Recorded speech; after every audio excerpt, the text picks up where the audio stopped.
100 years, cake, candles, the mayor, the works. She survived fascism, menopause, and middle schoolers. A century of cooking, asked for a fire, and she got the works. Renata hit 100, the town threw a bash, got flowers, applause, and municipal cash. She smiled for the camera, all grace and flair, didn't know her next party would light up the air. She taught kids letters, verbs, and sums, now she's teaching angels how to run. She got fired up, took a hot mama too far, heaven called her up with a funeral pyre. No burglars, no crime, just culinary doom, one spark and presto, gone kaboom. She got fired up, the pasta was done, but so was she, yeah, hotter than the sun. Neighbors smelled smoke, yelled mamma mia, firemen rolled in like a Roman idea. They kicked the door but fate had click-lock, the lady and the lasagna both done a clock. Some say she went out doing what she adored, cooking, cursing, and smoking, oh Lord. She lived through Mussolini, 2 popes, 3 wars, but that gas stove had different scores. Lucifer shrugged, send her to choir. St. Peter checked the list, said she's on fire.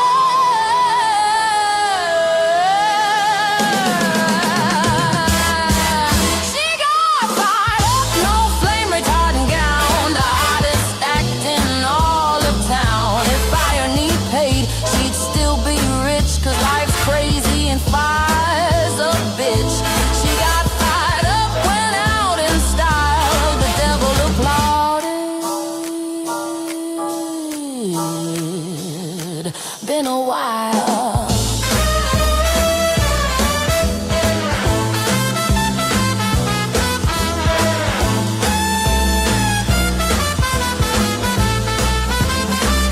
So here's to Renata, the centenarian spark, who made a statement and lit up the dark. If you reach 100, here's a tip: stick to salad, skip the flame, and go for a dip. She got fired up. She got fired up. She got fired up.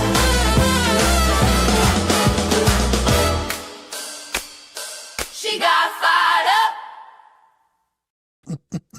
Hey everybody, how are you doing today? Man, oh man, it is going to be a very long day for me.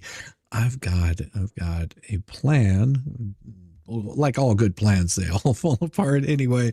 But I do have a plan to have a special guest on, possibly a little bit later if they're able to make it. I understand if they're not, because it was sort of last minute kind of thing. But we'll see. And if they show up, then we will have a very interesting conversation with them, and I hope that everybody is enjoying it. It is 6:30 in the morning in New Zealand. Absolutely, that is very cool. Well, happy New Year to you, Angela Quinn. It is going to be a very interesting day. I've got lots planned for you. Most of it's just going to be having some fun. I will be splitting this up in 2, possibly 3 right now. Well, 3, possibly 4 separate streams. So don't mind if you get shoved to other places. Definitely, Libby, good to see you. Oh, definitely. The good luck in the new year. Yes, it is going to be a wonderful new year, and this is New Year's Eve. This is my 10-hour marathon Criff stream, or whatever you want to call it. But we're going to have a little bit of fun. I've got some really interesting stuff that's going to be going on all day. Some music, some laughs, some fun. some guests. It's going to be really interesting. I've got 5:30 in Ireland. Oh, excellent. Look, rough Shizzy, get some coffee. No, I've had plenty of coffee. I've been running around all day, getting everything prepared. I will have to probably take a short break around 6 or so, because my lovely wife would like to eat, but it'll be a short break. Just because I'll be doing the cooking. And I may just have the stream continuing on. Just depends on what guests I have on at the time. And then there will be a really special one that I have a little bit later on. That's going to get crazy. Then I'll take a short break around 8 o'clock, just a couple hours, probably send everybody over, go check out Tug and Megan, and, see what's going on over there. And then I'll be back here at 10 until midnight. So if you're looking to ring in the new year, today is the day to do it. And the 10 to midnight, and it might go past midnight, more than likely it will. The plan for that is, I'll probably be drinking quite a bit of alcoholic beverages, or what do they call those? Adult beverages. Yes. So, the wife will be making the black eyed peas. Georgie, good to see you. I hope that you're doing good. It is going to be a blast today. And it's so good to see all of you here in chat, hanging out and having a little bit of fun, because this is what it's all about. Now, over the past year, this is sort of just a good breakdown of what's been going on over the past year. 2026 is going to be lit, baby. Yes. Go Crane. Go Canes. Good to see you, Tom. And I'll probably, absolutely pop in and out today. And who knows what'll happen around the midnight hour. We'll just have to wait and see. It's going good. Wait, how you doing, Malin? Shizzy, what's good on my menu tonight? Tonight we will be doing. I've picked up a nice ribeye that I'm going to be splitting with my wife. That and some green beans, broccoli, or something like that, and then we'll be having the black eyed peas, some nice, beautiful pork, something or other. It's going to be a meal tomorrow, and that's where I wanted to spend most of my time with my lovely wife, was tomorrow. So doing this tonight, plus ringing in the new year with a lot of friends, a lot of guests, it'll be a blast. It'll be an absolute blast. I'm looking forward to all of it. I've got what else do I have going on? Oh yeah. There'll be some at the stroke of midnight or thereabouts. All mods will lose their wrenches, except for probably two, which will be Mo in the deep end. I can't remove her as a mod, of course.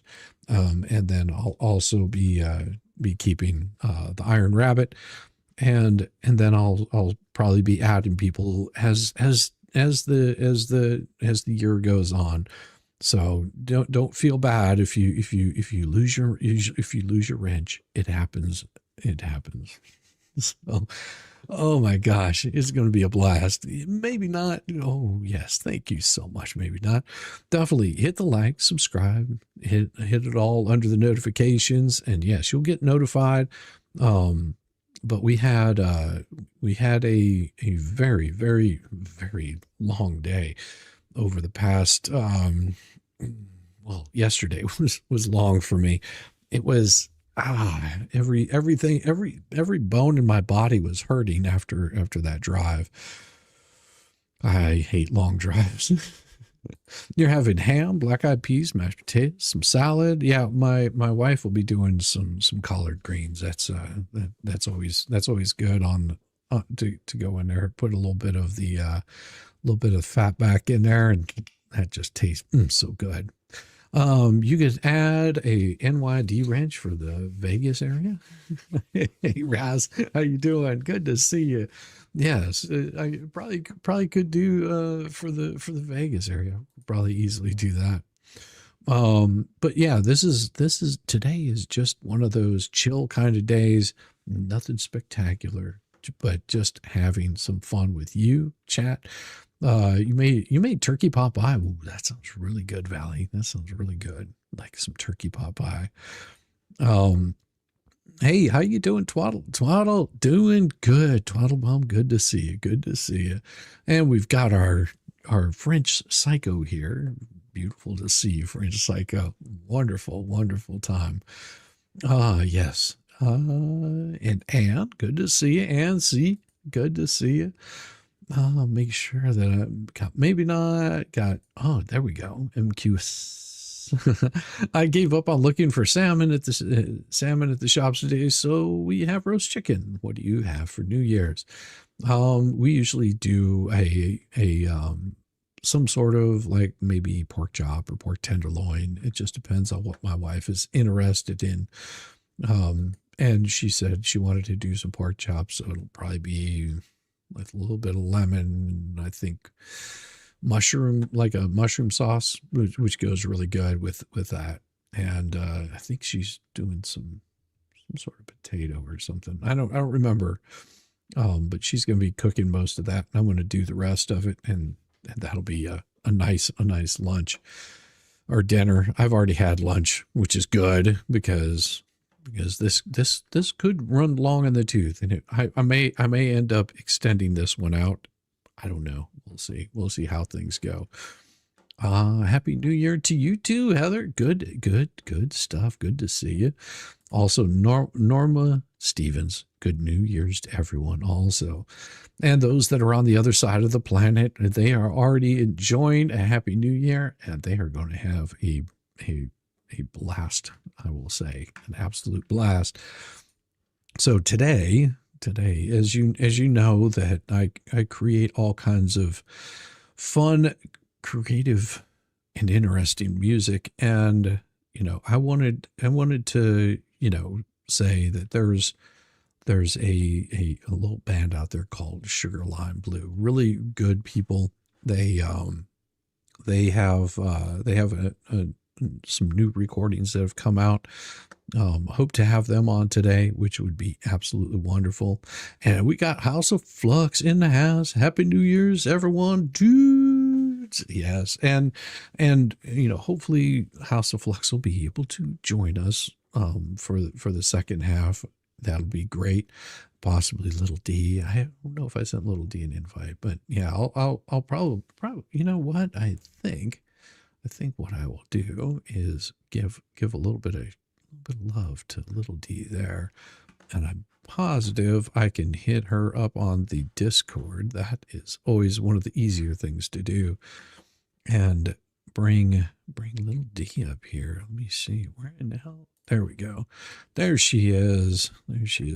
See if Little D wants to join in here, and maybe I can bring House of Flux in here also. That's always a blast right there. And I'm doing some of this on the fly. My first couple of guests may be running a little bit late, but don't you worry. It's all good, people. Let me hit this to the wonderful House of Flux. Show her a little bit of love. Is she? I know she's here somewhere. There she is. There we are. That's perfect right there. All right, I hit you up there, House of Flux. If you want to jump in here, it's good. Loved last night's live. Yes, last night was fire. It was absolute fire. And there will be more of that. The first part of this first part of the stream is the more chill, getting everybody in that spirit for the new year. Good to catch a live. Happy New Year's. I'm just me. Good to see you. I'm just me. Happy New Year to you also. French Psycho, Leaflet, hors d'oeuvres, fog. I have a hard time saying that, but basically some bone meat and on toasted bread, which is really good. If you've never had frog, I'm never going to say that name right. Rabbit's legs, red wine, and mushroom sauce with dauphine potatoes on the side. Ooh, that sounds really good. That sounds really tasty. Yes, Miss Flux is absolutely a wonderful person. I'll try to jump in before work. Hey, you've got the invite there, so we're welcome to come in, drop in, say Happy New Year to everyone. Let everyone see your lovely face. It's always good to see you. Your ribs are sore from laughing. Well, yeah. Well, you know, we try to keep the ribs tender. We try to keep the ribs tender around here. They do much better whenever they're slow cooked. Oh, yes. No, we did have a blast. Yamaha was so kind as to grace us with his presence. I know he's just been busy and hasn't. It wasn't because his microphone was down. It was because he didn't have the availability. He couldn't get to a microphone, so he wasn't able to do much of anything. Are you setting a goal? Am I setting a goal? Well, that will come in from the 10 to midnight. Then I'll have some sort of goal for that, and it will. You know, and what I can do, let's make this super easy.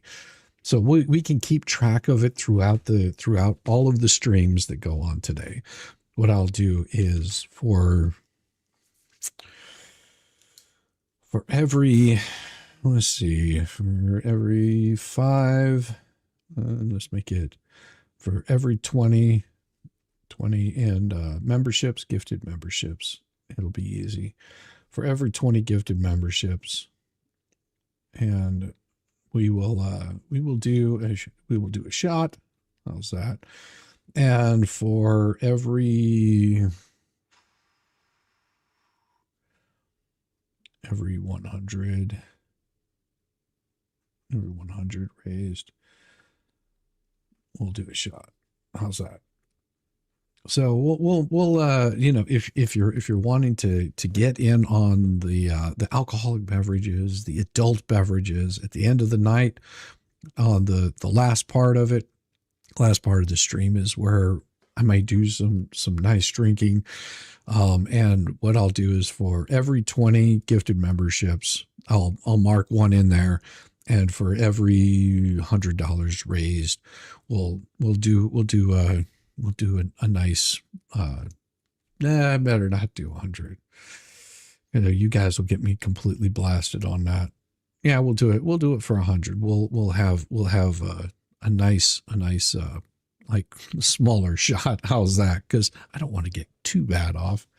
Yeah, well, that sounds good. Letters. Oh yeah, we will probably have some letters a little bit later on.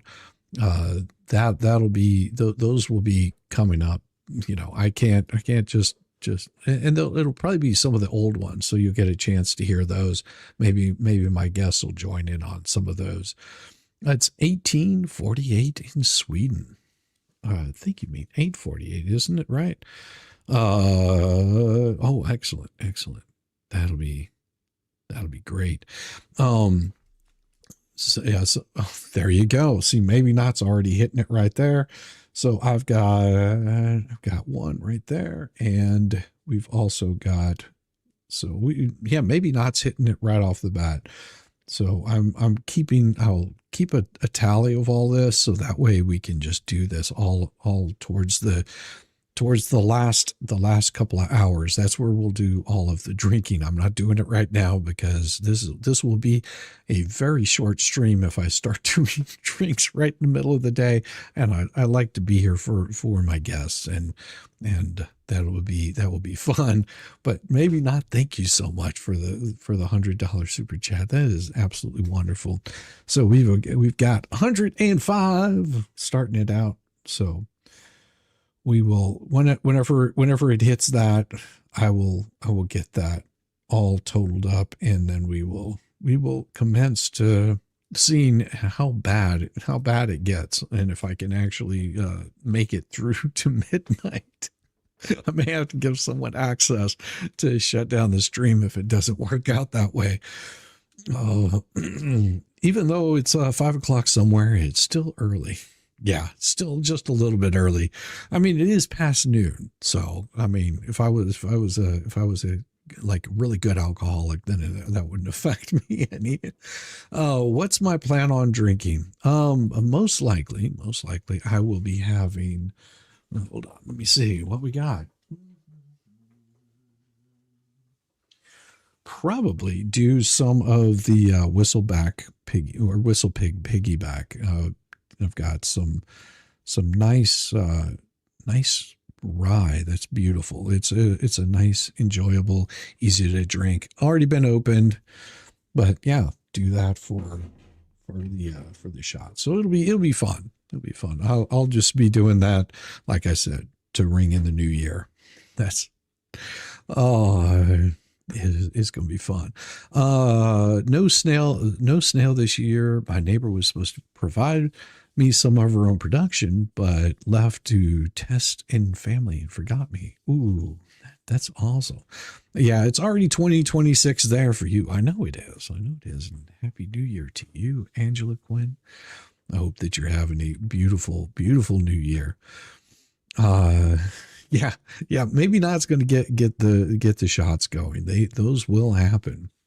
Hello, beautiful people, and happy New Year. Good to see you, Cynthia. Good to see you. Hello. Gotta get my kettle on. You're still stuck in 2025. It'll happen. You'll get there. Georgia Ann, good to see you. Got my kettle on. Yeah. And and the thing is no, I don't do fireballs. If you're wanting to join in and you want to join in with non-alcoholic beverage, that's absolutely fine. We hold nothing against you if you're sober. There's nothing wrong with that whatsoever. Oh, happy New Year. Definitely, Miss Peanut. Have you ever heard of Harley Benton guitar? That sounds familiar. I think I've heard of the Harley Benton. Oh, it is also good New Year's Eve. Celebrate your birthday. Oh my gosh. We need to definitely celebrate your birthday. And we've got a 2 right there. So let's go ahead and add that one in there. And as soon as we hit 100 on that'll be added into the total. No, I did a for my wife, because her throat was so bad off over the Christmas vacation. I guess you could call it Christmas vacation. Yeah. So she started, with really bad sore throat. I got her some what's called a hot toddy, which is pretty easy to make. It's also known as a Southern cough drop. So what you do is you get an ounce of, and I did a little bit less, but about an ounce of some whiskey, and you get 2 ounces of boiling water. Add a cinnamon stick, 4 cloves, and you pour the boiling water into that, and let it steep for a couple of minutes. Squeeze out a slice of lemon in there, and then add a little bit of nutmeg over the top of it. And it makes it a really nice, easy to drink, soothes the throat. And I did one of those for her. So she was feeling a lot better after I did that. Because she was she lost her voice at one point in time where she just was talking like this and couldn't get much more out than that. We should all be slightly nuts because you're stuck in ruts. Should we all have in good cheer wish you a happy new year? Thank you very much. Let me see. I think pretty positive I do have, because someone told me that they are having a birthday here.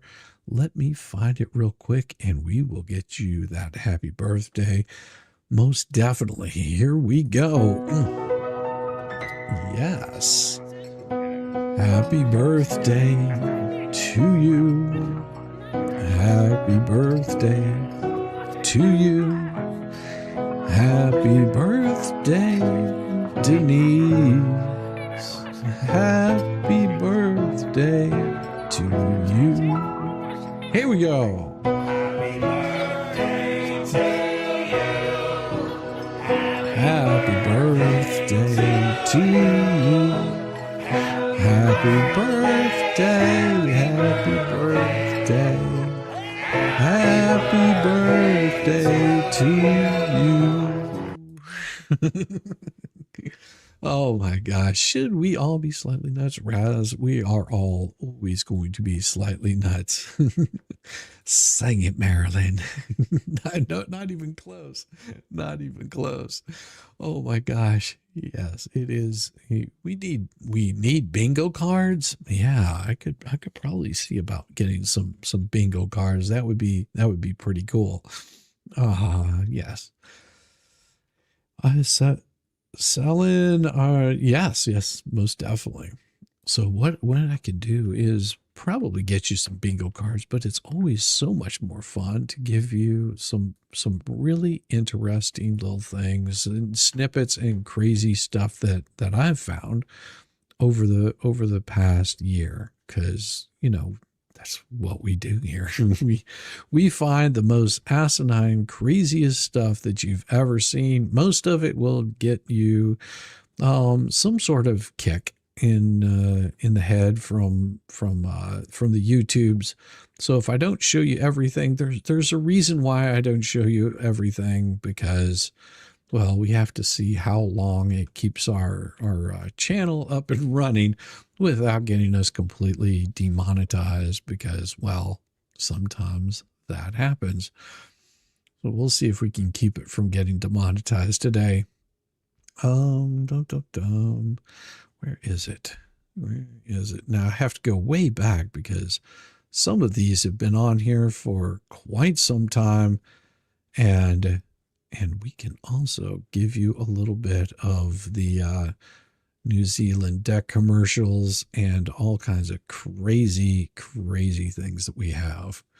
Happy New Year. Happy New Year to you. And we've had, let's see, something like this is always fun to watch, because, well, we tell you not to do one thing, and that is don't text while driving. Because if you're texting while driving, this is the kind of stuff that will happen to you. Yeah, like this. Hey, Squid, Happy New Year. Yeah, don't do this. Both hands off the wheel.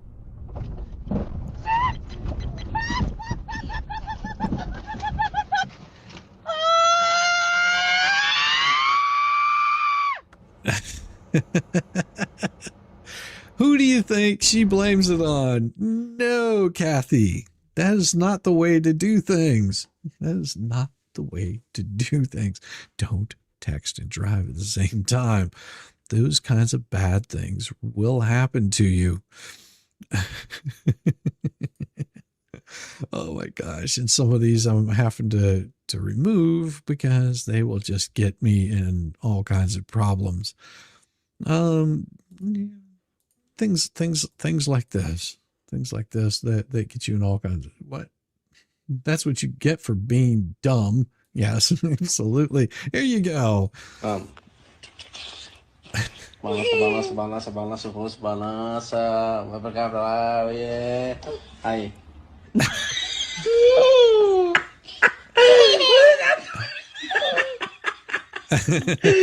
tá tonto. O seu olho tá tonto. Arruma. Vai, meu Deus, arruma, desce ele. Desce pra baixo. Coloca pra baixo, papai. Oh.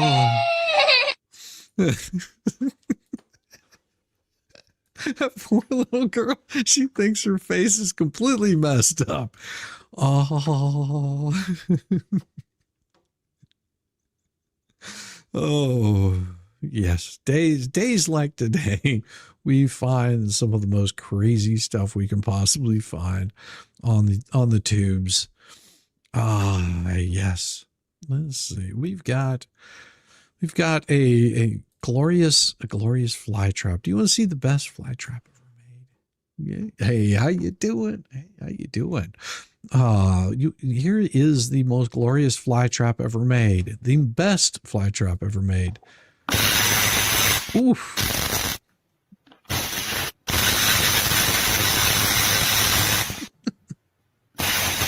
I love it. I could get one of these right now. Just the sound alone. Just the sound alone. Happy New Year to all. Good to see you, Suzanne. Welcome, welcome, welcome. Oh, so much fun. And we do have all kinds of really cool things. Let's see what else we got here. Like I said, this is all from the past year. So I want one. Yeah, who would not want one of those? Look at this. Michelle I'm going to say the name wrong, Bougier. Hello, Shizzy. Chattanooga here, originally from New Orleans. Good to see you. Welcome, welcome, welcome. Yeah, we love we love everybody here. Like, we don't find anything wrong with any place. We just like you all. Like you all. Oh, let's see. Here we got another one. And why do we have this? No, I can't show that one. There's certain things that will get you completely removed from the tubes, and that's not one we're going to show. But this one here is a good one. It's La Bourgeois. Today's shirt. La Bourgeois. La Bourgeois. Okay, La Bourgeois. Okay, thank you, Michelle. I appreciate that. La Bourgeois.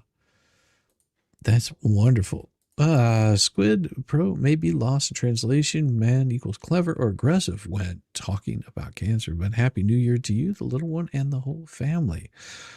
Yes. Congratulations, Shizzy, and Happy New Year. Yes, thank you. And it has been a long ride up to the 10K.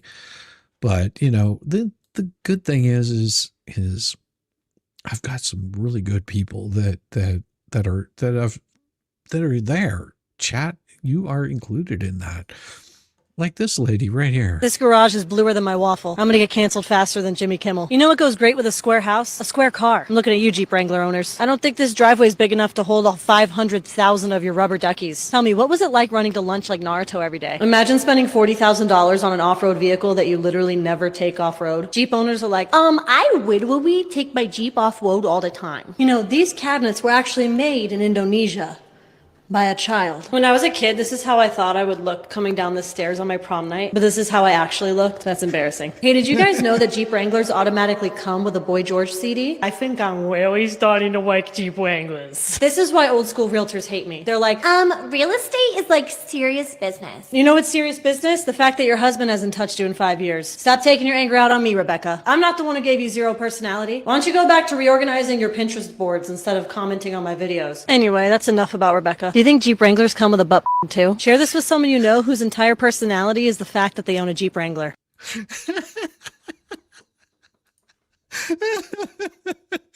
Amen. Yes. Oh, that made me laugh. That was one of my favorites there. Who's Rebecca? That's what I want to know. Who is Rebecca?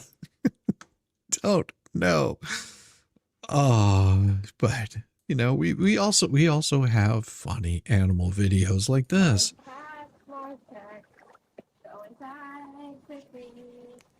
This is a baby hippo. And I don't want to be swimming, 'cause you're not supposed to when it's storming. Doesn't want to go inside. He's learning to dead weight. Mars attacks.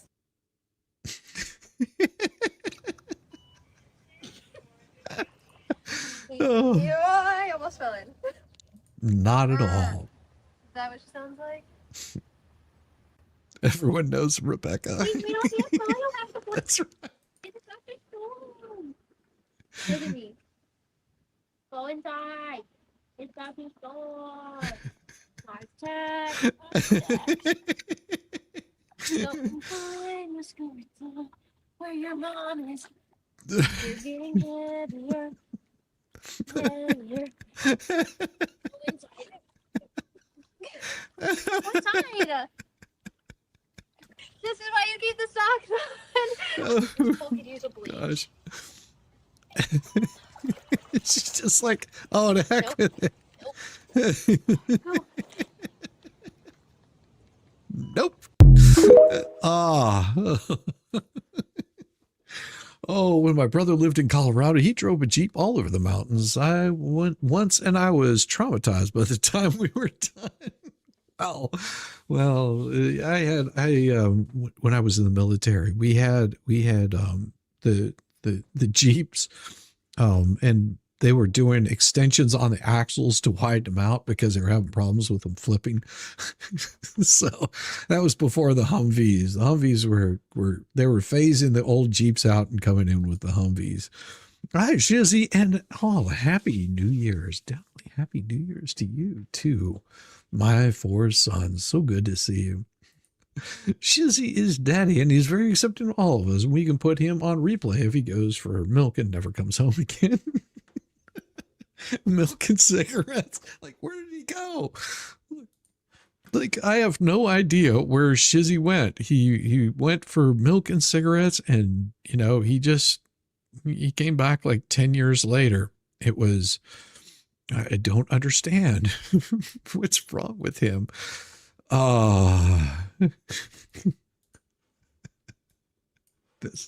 This one here kills me every single time. When I was in the military, every good story does start with that. Or when I was a musician, a medic. One of the two. Yes. Oh, but no good story starts like this.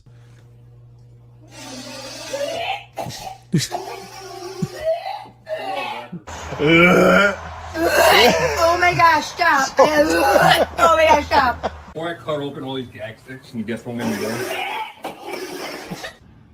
Stop. I can't do it. There's people here.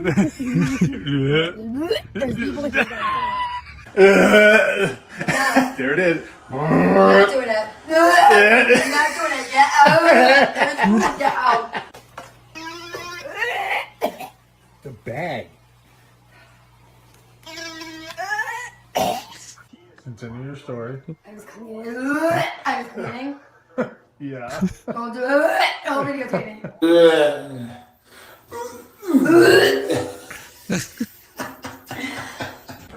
They know who you are. Yeah, they do. Come on. No. Sooner you do it, sooner you can go. There Oh she my God. is. Come on. One more for the kids. That's so mean. That's so mean. I jumped in late. I had to stop by. And what you do, Willis, is go wish him a happy birthday first. Is it Willis's birthday? Oh my gosh. Let's see. We've got Willis here. Birthday chat. Well, let's do this. Let's go stream snipe him. All right. We're going to stream snipe Willis. All right, here we go. Let's do this. Everybody, here is the link. I want you guys to go over here. We're going to stream snipe him. I want to see bacon in the chats. Bacon in the chats. And I'm going to share the tab right here. There it is. Bacon in the chats for him. Come on, everybody. Let's stream snipe him. We got 80 viewers. It's the most we've had this whole Are chat. going So thank you all. We got about a stream minute left. Go to snipe minute 10. you. Like I said, I would start to take you guys around, but it's just gonna. Let's see. And just all you have to do is search for your emotes Oh no! right here. That's what happened. The Shizzy snipe. Yeah. Stream snipe. What up, my man? Bacon in the chats. just about There to you end, go. Bacon in the chats. I've been sitting there dabbling. Come on, No, nothing. let's do it. Really? All right, make sure you hit that thumbs up Oh, for him no. too. My computer just died. Show him some love. Ah. My computer literally just died. We killed his computer. Well, appreciate the Shizzy raid. That's rock and roll. So now, now I'm really having to just wing it because like the Yes, died and yes. we are reading Let's off hit the those phone. likes. Let's get those likes up. I love it. Man, bacon. Storybook doll. Wow, look at that! Right, Look at it, look at it, look at it go. In there. My computer dies, and this happens. Well, that's just like earlier. If he's on the beginning of the live, we had to spin a circle of death for like 5 minutes. So. But I do. Again, thanks. Appreciate the birthday wishes. Oh, And yeah, man. Just keep moving forward. I'm pretty sure. I don't remember. I don't know what the overall thing is. But right now we have 174 likes, 115 current people in there. I'm pretty sure it's close to a record of $176 of super chats. That's amazing. Thank you for the birthday wishes. Appreciate that, Shiz. let's do this. Yeah, we just Let's give him a super chat here. Make his birthday wonderful. Make fun of America because they don't even make no videos anymore. But he is going to do it live. So Happy birthday. I can't even spell. Happy birthday. Oh, There we go. Happy New Year to all. Like I said, I got to get some work done around here. I will go live later tonight. So you guys stay tuned for that. There we go. Happy birthday. Let's buy him a super chat there. Beautiful. Hit that like button. Hit the like button. All right, remember everybody out there. Oh, Shizzy gets a $5 super chat. Appreciate you, dude. Happy birthday wishes are well appreciated from all you out there. Yeah, let's get 200 likes. We can do 200 likes. We only got 14. Come on, let's get him up there. Come on. He's got 157. Let's get him up there. 14 likes there, auctioneer. Make it a happy birthday for him. 14 likes, 13 likes. Now we need 12. We need 12 likes. We need 12. Where's 12 likes? I might be off there, but anyhow. 17 likes, something like that. Look at this. Look at this go. Look at it go. Yeah. It's beautiful. Appreciate everybody. Look at that. $181 in super chats now. Yes. Man. Yes. You guys are awesome. Making No, Willis's it's birthday $5 beautiful. Harley Munchie with a $5 super chat. Look at that. Happy birthday from the nuts. So it's $186 now. Yes. Man, I was going for 200 likes. Happy birthday from the nuts. Maybe not. Puts another $5. Puts it up to $191. Man, you were $9 away. Yes. That is awesome. Look You at guys this. are Like, awesome. I'll probably hate it. Oh, look at Travis. He's just begging for super chats. Oh, that's funny. No, I was asking for likes. We're at 7 away from 200 likes. Oh, 7 away yes. from 200 likes, and 9 away, Let's do it. $8 and 30 cents away from. Now with a $2 super chat. Happy birthday, happy New Year from Cynthia. You guys are awesome. 193.35, 195 likes. Yes. Ooh, 197 likes. 193. You're in the super wrong chats. one, Is it gonna get there? psycho. We already went past. This is where you should be hitting the We're gonna get to bacon. 200 likes. We only need 3 to go. The bacon. It's the bacon rate. That reminds me of Gate Smasher. It's his birthday as well. Gate Smasher's birthday as well. I love it. You guys got him there. Oh, Annie puts it in. You guys are oh, awesome. Maybe not. Annie puts in happy birthday $5. Look at that. Puts in $10. Look at that. boom, Look at That that. knocks us over. Look at I'll that. go back and like him. Happy birthday, Willis. See, he gives me the heart. Like, Happy birthday. like. You can't like Harley's. It don't. You have an emoji there. Don't give me the heart. Oh, you guys are awesome. You guys are awesome. Thank you so much. Oh, No, that's Shizzy, don't let me like yours. Oh, there it goes. I think I got them all. I love it. I Man. love it. Oh, wait a minute. Hold on.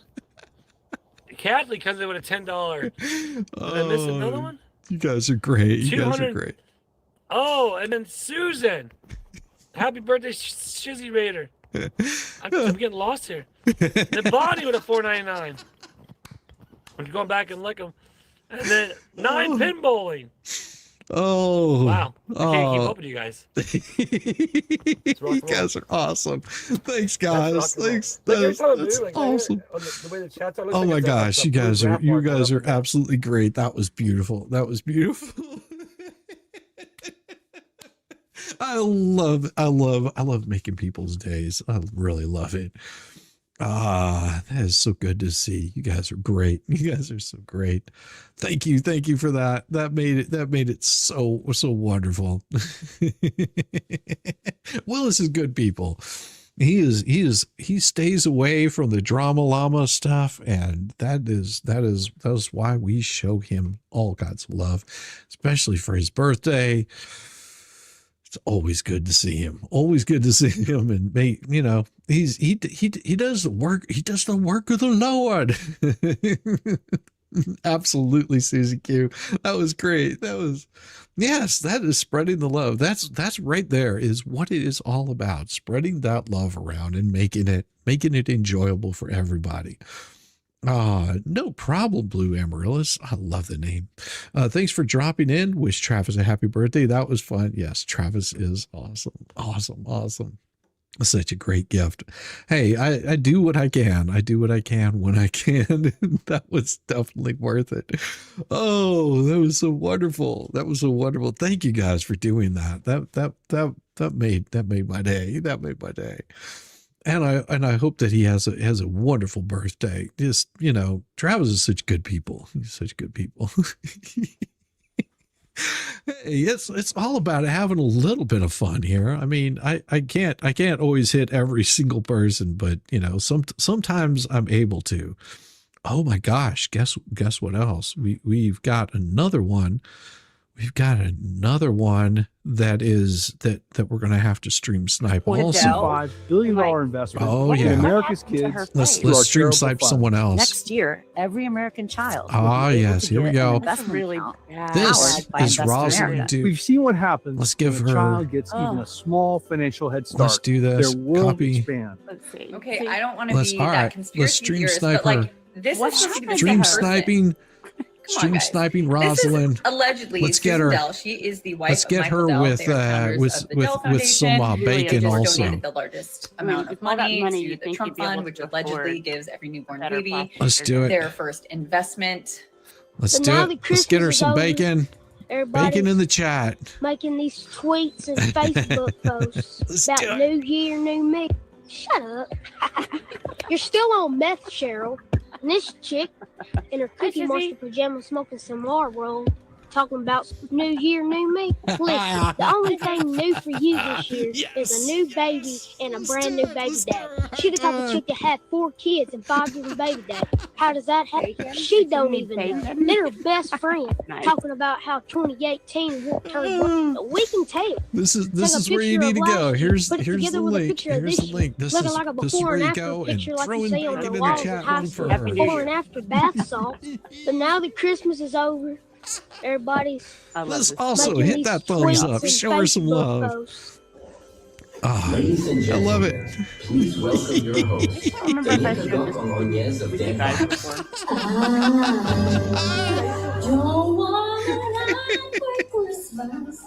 Sounds like Jay might have a new singing partner. Absolutely, Tammy. Absolutely. Yeah. We're giving everybody a hard Thank you for time. popping in and thank you for Oh, thank you, Suzanne. Appreciate it. Love the birdhouse too. And that's being added in there. We got another 5, 10, 12. We got 12 in there so far for tonight. It's like you're in chat making up. Don't worry about it, French Psycho. It's hilarious. We're having fun.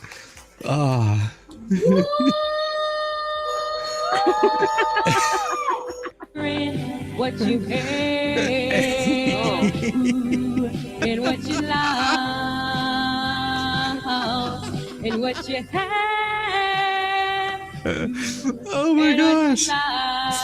Oh, this is glorious. Rosalind, Rosalind, Korean. and players will only love you when they're playing. You have to do that on purpose, right? What you hate. We have moved past the chickens. Please have a seat. Okay, let's talk about dogs. Ma'am, Can I have a comment is it about water? about the chickens? No, ma'am, we've already moved past that issue. So what is it? It's about the I'm hard of chickens. hearing, and I didn't hear. It Oh my failed. gosh. It failed. This is Yes, ma'am. glorious. What does that mean? Thank you The chickens guys are still going to showing be her illegal some love inside city too. limits. It says what? The chickens are still going to be illegal out inside city limits. Chickens. Well, Chickens, she number one, I says. have checked. Ma'am, we've already I voted on don't care. this. I have to Oh, say what I Ma'am, know. we have already voted.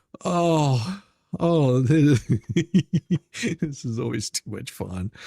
You have no idea how much fun it is to stream snipe people, but we're not done because we got one more. We got one more. Let's see. We've got my favorite person that we are about to stream snipe. And let me grab the link here because this is going to be good. This is going to be good. Well, I want to see if you guys can wake her up. Okay. I want to see if we can wake her up because right now she's focusing on one thing and she's about to get slammed. And I want to see everybody hit the thumbs up in here. I'm going to let her know that she's about to be stream sniped. Okay. So give me just a second. We are stream sniping you and sniping you. There we go. And I will give you the link here. This is the link. This is where we're going to go. And we're going to throw, if you can find it, some ballet slippers. Let's see if I want to see if there are some. Give me just a second. Ballet. There are. So I want you guys to throw in some ballet slippers. This is where we're going. There'll be some ballet slippers in here, and she has no idea. Here it comes. Here it comes. Let's get some ballet slippers in there. And boom. Here we go. Let's do it. Hit that thumbs up. Show her some love. There it is. Right there. You can see it. I want to see that thing like go crazy. Let's wake her up. Let's wake her up. Yes. Yes. This is awesome. Oh. Right there. This is Mo in the deep end. That's all I remember seeing. I do not remember seeing. We're sniping me? He dropped it in the back. Like I just tied it back. It was in the garage. No, sir, it was in his drum. Inside the room in the house. Yes, sir. Okay. Again, now I am functioning on 2 hours of sleep, but yes, please explain to me how everyone was totally happy to, be one big happy family. Your ex, his adult son who you're married to, and your 2 children with your ex who are not only the stepchildren of your current husband, but also their half sibling. And everyone was okay with that. And not only that, then you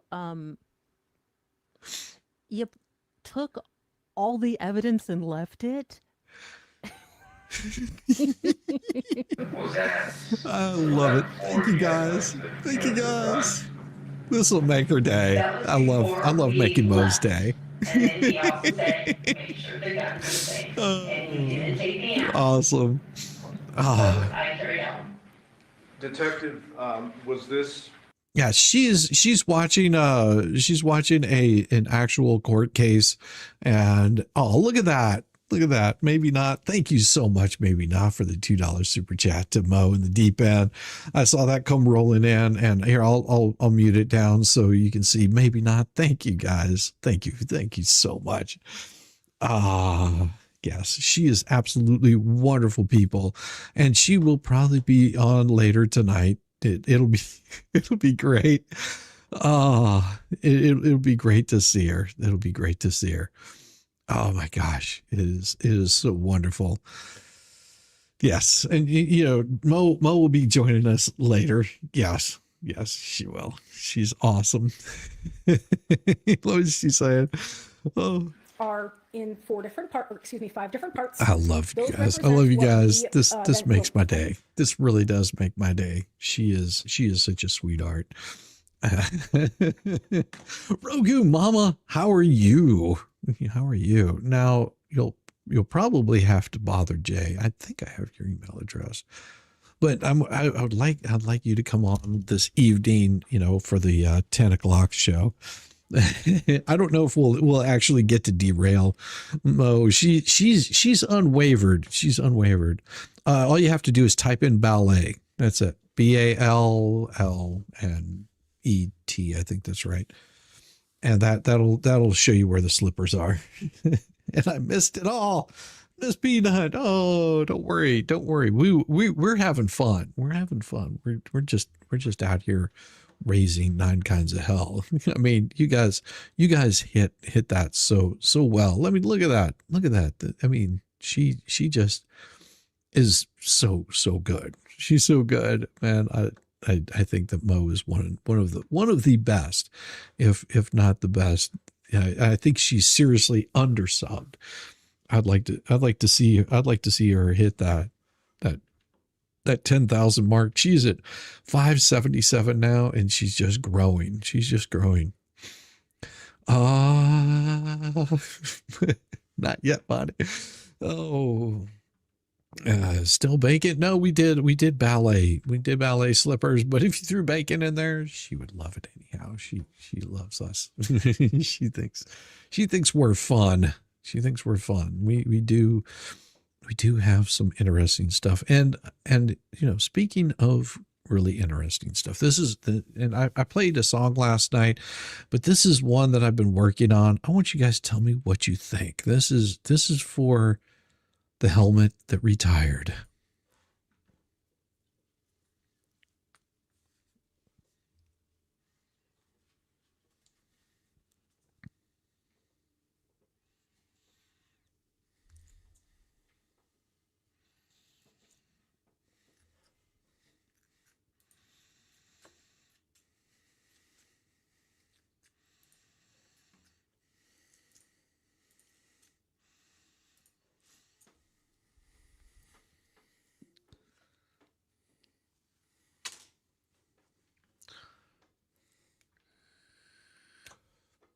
Oh, that's why. Nothing. Oh, let me see if I can fix it. I think I know what happened. I think I know what happened. All right, let's do it. Here we go. Here comes the sound. Boom. It started as a joke. Yeah. And the stars showed now up. Now you got sound. And the money followed. And somebody got mad.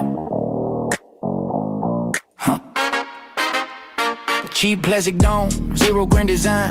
Just something to wear when I cross the line. Chat popped off, chaos embedded. Every super chat landed, star added. Shiny stickers, red, white, blue pride. Everyone a moment, I survived. Wasn't merch, wasn't stealth wealth.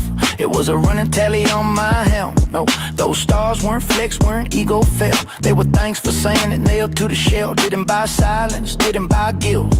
They marked every time I didn't will. Star spangled, shiny, glorious thing. Every dollar rang like freedom ringing. Not a costume, not a gag prop joke. That helmet earned every star it wore.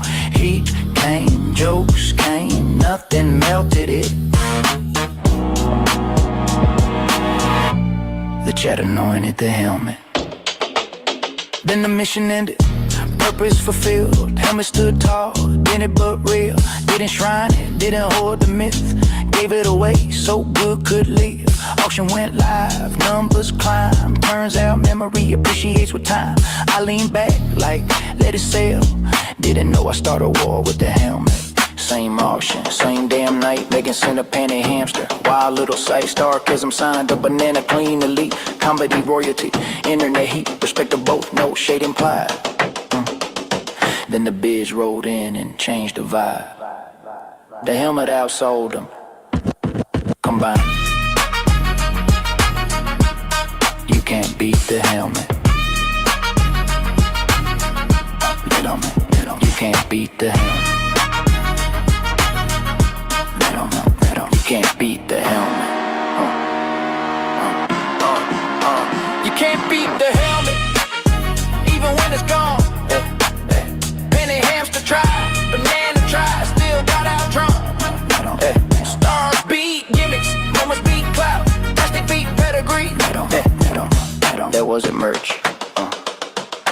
community.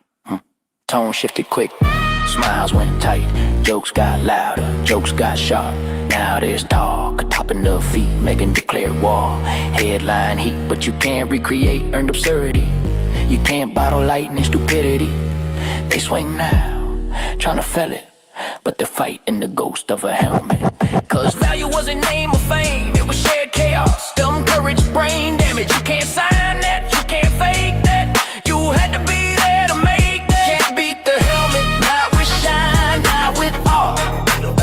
It was built on laughs and bad ideas, and somehow didn't fall apart. Those stars weren't stickers, they were felt, each one a memory. The helmet won the war before war was declared on me. It's gone now, passed on, still undefeated. They can try to bid it, they can try to outbid it. But that star-spangled, shiny, glorious thing, it already won.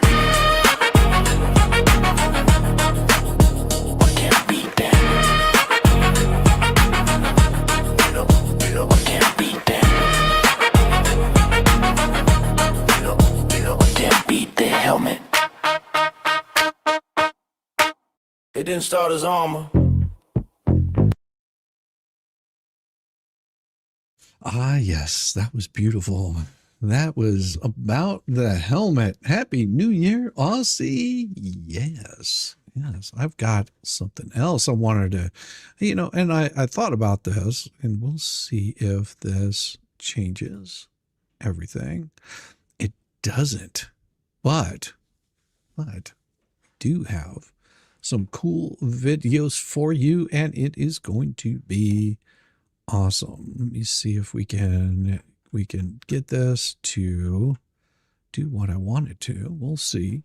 How about we start with the latest, greatest one, and then we'll move our way down to the most recent one. The most recent one. Give me just a second to do this. And these are the videos in a playlist. I hope you guys enjoy this because I have spent a lot of time. You guys put this all together. You made this happen. And well, I guess the best way to do it is just to get it started. Why not? You know when you have something so good it drops. Like a bombshell. This is for you ladies. I don't whisper, I don't tiptoe, I don't beg. I say it straight 10 toes, foot on your neck. And every time I open my mouth with facts, somebody screams harassment while clutching their ass. I don't attack people, I attack bullshit. I read the rules, then I aim dead center and pull it. You don't like my tone, that's adorable, pal. But YouTube don't enforce hurt feelings or how you scowl. I plan my content, yeah, damn right I do. That's called effort, not a hit squad crew. I schedule drops cause I know what I'm doing, not cause I'm lurking in Discord recruiting goons. Same topic, I cover facts. Same week, news don't wait for naps. Multiple channels talking, that's the web. Not a conspiracy, cause I won't play dead. I don't need coordination, I don't need backup. I bring the receipts so low, tighten the strap up. You want harassment, show me the proof. Not your panic attack without a tool. Bombshell. I'm not the problem, I'm the test. You feel exposed, I feel blessed. Say it loud, say it clean. Tell yourself whatever helps. But me speaking facts ain't harassment, Champions Hill. They freak out when I use words like destroy. Like truth delivered hard is a dangerous toy. But metaphors don't swing fists, don't break bones. They just hit harder when you're already exposed. I don't threaten, I don't sick, I don't send mobs. I don't tell anyone to go harass the jobs. I talk, I analyze, I connect the dots. If that scares you, congrats, it's working a lot. You tried to nail me for a teaser. Like I committed crimes in a trailer. No content posted, no rule breach. You try to strike a thought, that's weak, chief. Policy ain't forward, looking paranoia. It's backward facing cold and loyally loyal. You can't punish me for what you fear I'll say. That's not enforcement, that's pissing your pants in public. Okay, I don't need hypotheticals to land a hit. I bring examples, citations, concrete shit. If it ain't true, you got no claim. So stop trying to arrest smoke and call it a win. No threat, no target, no call to burn. Just commentary you couldn't outlearn. You can hate my edge, my mouth, my shell, but taste ain't law, read the rules you sell. You try to twist my words, make shadows scream. Turn slang and sarcasm in a crime scene. Shiny bracelets, vague by design. No names, no facts, just a phrase you mind. You need false statements, stated as true about a real damn person. Not true, not you. Implication ain't evidence, fear ain't law. And stretching policy just shows where you're raw. You say I build us versus them like it's some thread. Buddy commentaries always drawing lines in the sand. Still no call to action, no go get them shit. Just me saying what I see while you clutch your pearls and rant. You keep saying good, might, maybe may. I say show me where I crossed it, you look away. Because deep down you know the truth hurts like hell. I didn't break policy, I broke your spell. This isn't harassment. No, it's not. This is what happens when someone won't lie politely or shut up comfortably. So you don't have to look stupid.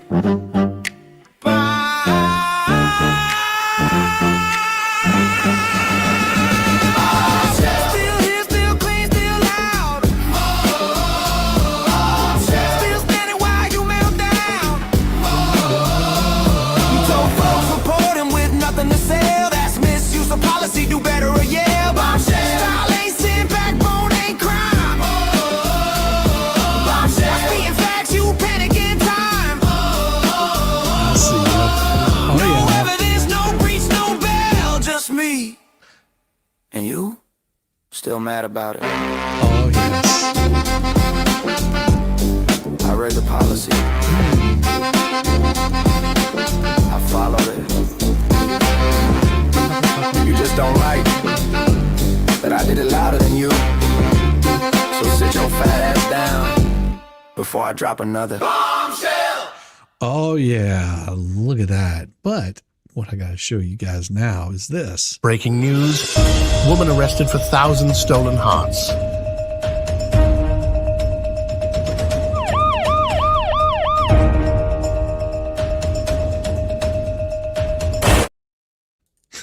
Danielle, little T. Hi.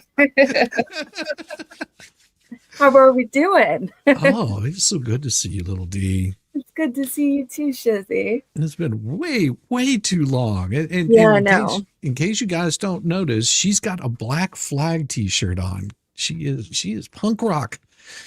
Yeah. I mean, just look at those posters she's got behind her. Those are all some of her favorite bands. Yeah, and a lot of them I've seen, so Mm-hmm. yeah, flyers from those shows, so that's fun. Yeah, I thought I'd stop in real quick before I went to work. So Absolutely. Yeah. And you're going to be at work all night celebrating the new year at work? Yeah, well, up until about 10, 11 o'clock tonight. Okay. Yeah. Well, what I'll do is I'll drop you another invite for the late show where there will probably be lots of adult beverages flowing. Nice. It's been so what I'm doing is look like this right here. Here is review. The first super chat to any of my channel subscriptions in 2025 was you, Shizzy. It was 2 stars on the helmet. It read similar to Parfum de Shizzy, available only at Shizzy Mart. Yes, Patrick, and I still have that song. You know what? I think I can probably play that one too. That right there brings us up to 27. And so what I told everybody is whenever it hits, so for tonight at the 10 o'clock stream, because I need if I start drinking early, I will not make it through the night.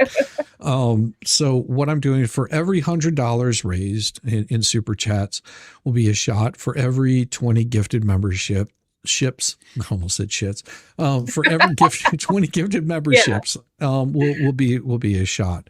And what I'll do is I'll tally all of that up at the end of the night, and at 10 o'clock we'll start and see if we can make it through to midnight. That is the goal, is to make it through to midnight at least. And yes, thank you very much, Patrick. Let me see if I'm pretty sure that I have that song. It is Ode to Shizzy, if I'm not mistaken. I'll have to look in my vast library of songs. So give me a second and see if we can find this. And we're going to put in, let's see, we've got that one, mornings, and yes, I think I have it right here. Let me make sure that I've got the right one before I pull it up here. Yep, that is the one. I found it. So, and I've got this one. No, that's not that one. All right. So this is the song that they're talking about right here, Patrick. This one is Shizzy's Ascent.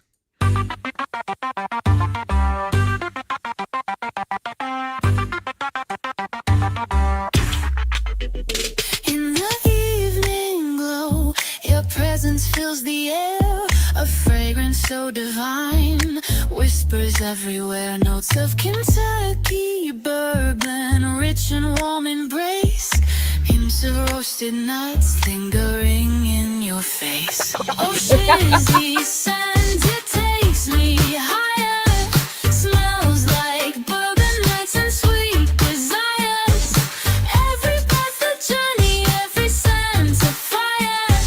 Shizzy's aroma lights you heart and fire.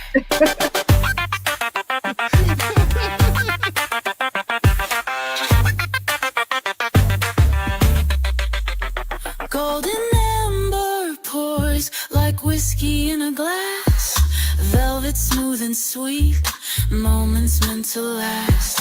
Nutty undertones of the unrefined, Shizzy's scent surrounds me, touches me from behind. Oh, Shizzy's scent, it takes me higher, smells like bourbon nights and sweet desires, every breath a journey, every scent a fire. Shizzy's aroma lights you heart and fire.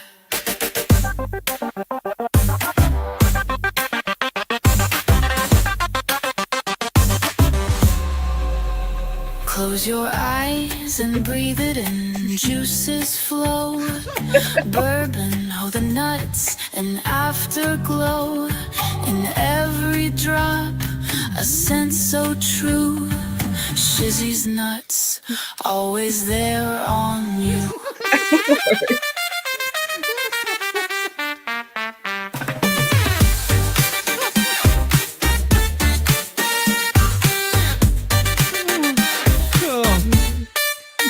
Oh, Shizzy's scent, it takes me higher, smells like bourbon nights and sweet desires,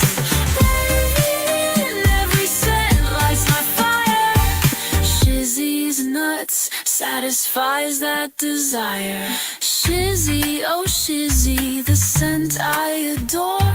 Shizzy, sweet Shizzy, forevermore. The scent of Shizzy lingers on, in that moment from dusk till dawn.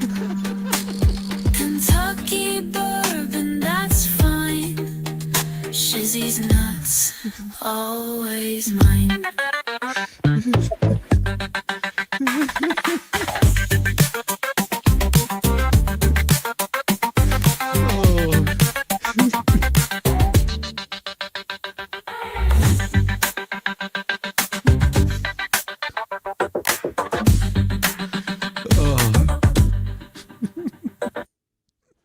Did it say Shizzy's nuts always fun? Yes. Oh, God. I thought I heard that. Oh, Tinsel Pepe. It says to start a new year off. Shot. It has been added. It has been added. The shots will come later. They'll come at 10. That's smart. Yeah. Yes. I have to pace myself. I do not have a liver of a golden goddess. Yeah. The day drinking's fun. It just wouldn't hold up for tonight. No, not for New Year's. Not for New Year's. And as long as it and tonight might end up going long. I mean, the plan is 10 hours, but you never know. It might end up turning into an all-out brawl. We'll just have to find out. Have to see. Yeah. Oh, but yeah, there was some guests that I invited early on. Then it was going to be a small group. I don't think that they're able to do it. If they are and they jump on here, I'll still have them on. I just know that it was a little more last minute than I would normally do. Usually I try to get this stuff booked out well ahead of time. Let me see. I want to check my emails because that's how I've been able to communicate with them. So give me just a second. Look, and it's just maybe we can try in an hour or so if that's better. Oh yeah, that works. Yes. Reply. Oh, sure. I will be here. All right. And that absolutely works. That absolutely works. They're really, really good people. So it's a band called Sugar Lime Blue, and hopefully they'll be able to come on. We'll see. Ooh. We'll see. There's no worries or rush to it. I have a lot planned for today. You got a full day ahead. Yes, I do. So it is like I said, I do pace these things out quite a bit. And if we need to, they still may show up. Yeah. And this right here is Wolfgang says they are planning on it. Well, I will be here and you'll be enjoying today. And I wanted to, introduce these folks to people, get them up over their 10,000 subs. I mean, they're like right on the edge of hitting 10K. So it's a band? Mm-hmm. Yes. Are they going to play music or can they, or? They can if they want to. I'm not going to object to them playing music. Yeah. That would be cool. Yeah, just got off the air with Mr. Coop. Congratulations. This is really, really great. Excellent. Thanks. I love how you're rating people's channels. Just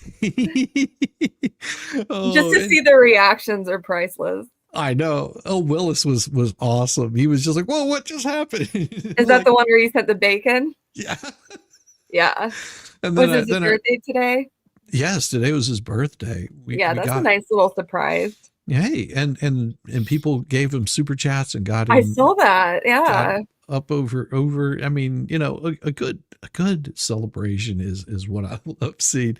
And Travis may be able to make it on later. We'll see. I mean, he will have an invite to come on. I'm doing another one that's going to back up on this. It's a 3 to 8, but I may break that. I may split that one up into 2, which is not a big deal. It's because it takes a while to get some of these set up. It takes a while.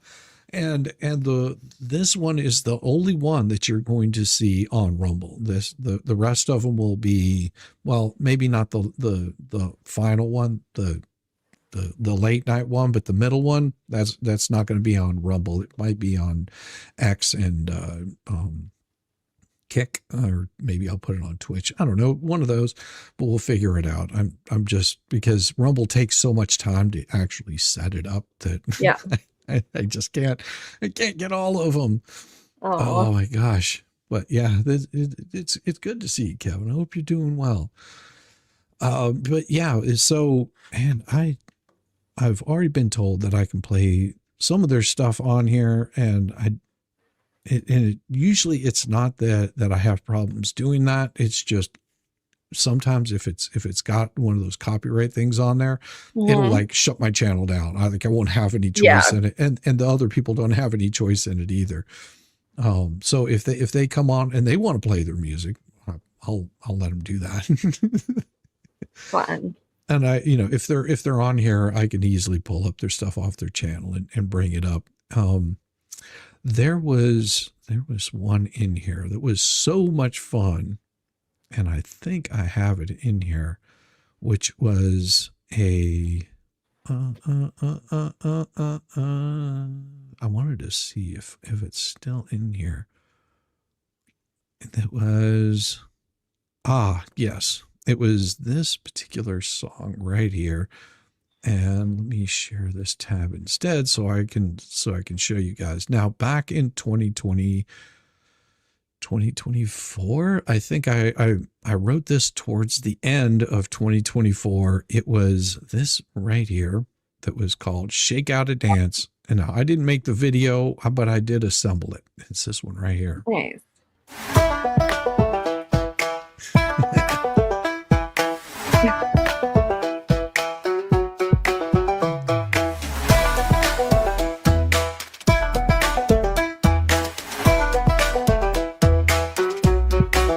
Step aside, y'all, it's my time to shine.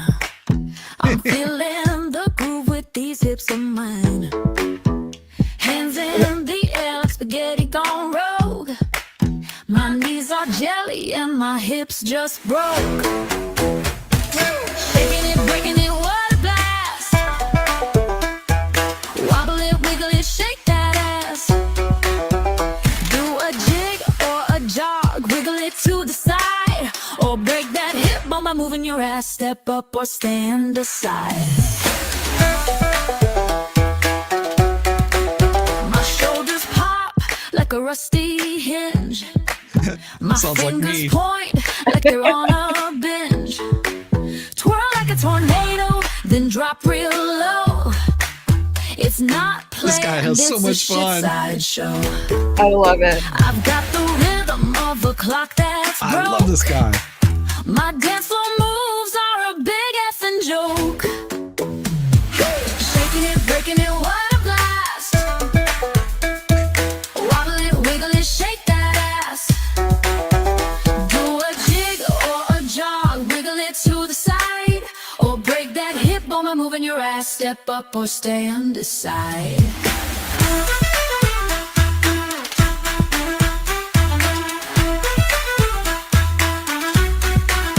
Rig like a lava lamp, mesmerizing glow. You can't help but watch me steal the show. I summon the shake, the shimmy, the twist, a mix of genius and a big old fist. You're drawn in close, your feet start to twitch, feeling the groove like a broke ass bitch. Yeah. Shaking it, breaking it, what a blast. Wobble it, wiggle it, shake that ass. Do a jig or a jog, wiggle it to the side, or break that hip bone by moving your ass. Step up or stand aside. Now we're all in the shake, no need to be shy. Move like spaghetti and reach for the sky. We'll dance like we're cursed, laugh till we're sore. Shizzywhiznut reigns forevermore. So join the dance, let your weirdness unfurl. We're shaking ass, not a care in the world.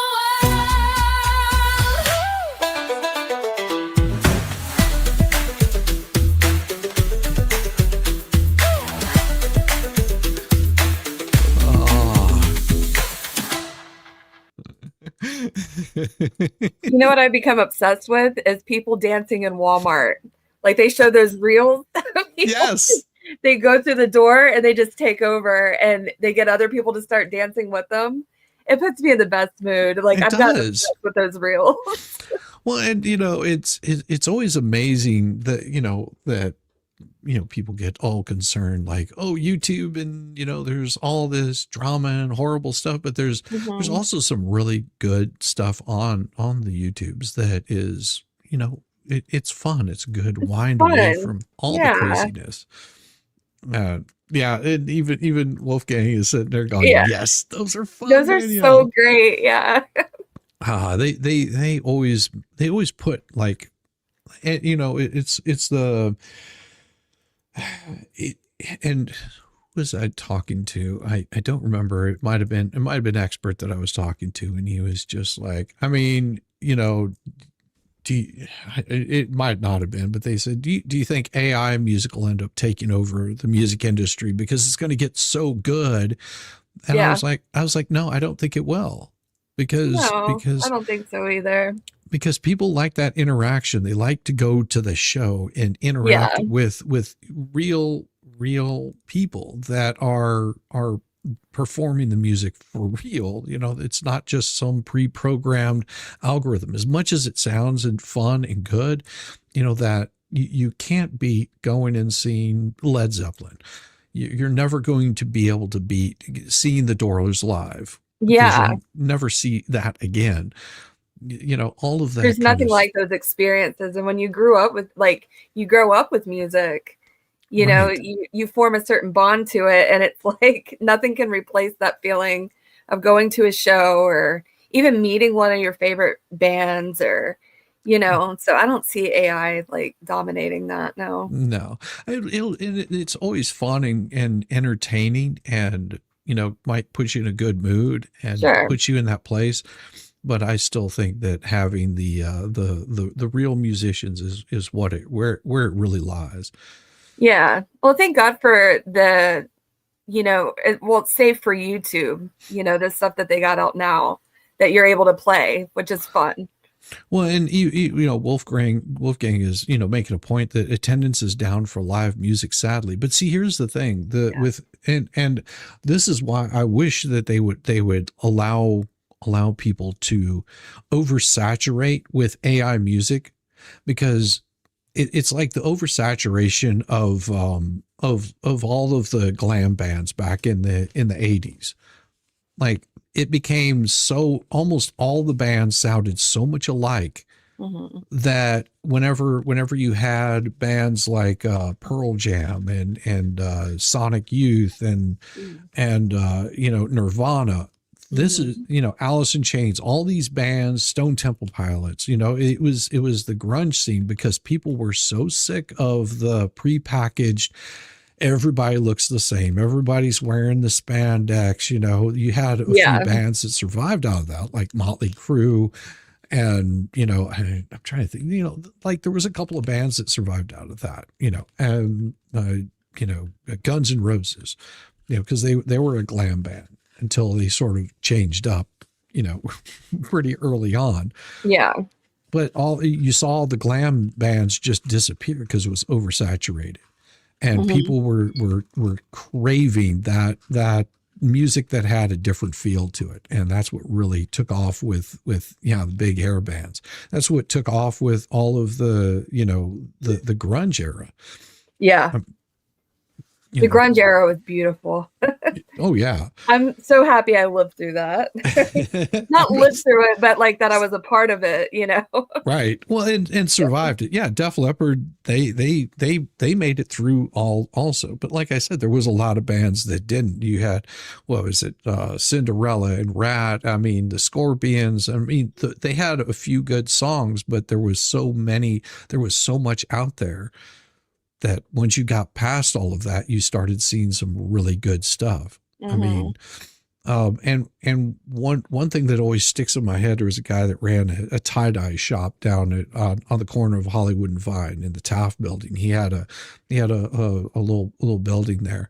And he goes, oh yeah, I remember the Doors, because this is about the time that the Doors movie came out. He goes, yeah, I remember the Doors. Oh, yeah. He goes, there were 100 bands that were doing the same thing. At least 100 bands. They all had a keyboard player that was playing the same kind of bass lines on the keyboards. And then the poetic, you know, dressed in leather, you know, morose kind of Jim Morrison thing. And he goes, there was only one that stayed there. You know, that was the Doors. Foreigner made it too. Volstorm, Volstorm, get your ass in here. You've got an invite, brother. Hey, Volstorm. Hail Volstorm. Hail Volstorm. Everybody show Volstorm some love. Man, oh man, he's such good people. And I know I will also be, doing a 3 o'clock to later on tonight. 3 to 8, but I might do like a little, he's busy. Well, then you stop by whenever you can. You have multiple access to this. He said I'm busy. Yeah. Of course he's busy. Yeah. He actually has a life. Aw. And a beautiful wife too. So Very beautiful. yeah. Gotta love She's Diva. one of a kind. Yes. Oh my gosh. Yeah. There were, and also in the 60s, there were a lot of one-hit wonders in the, it's like, you had, what was one of my favorite from back in the 70s would have been what ended up becoming Chicago, but used to be called Chicago Transit Authority. Oh, I didn't know that. Yeah. Like they did a song that other people were doing called I'm the Man. I think that's what it was. Mhm. That's whenever and Steve Winwood did a version of it also.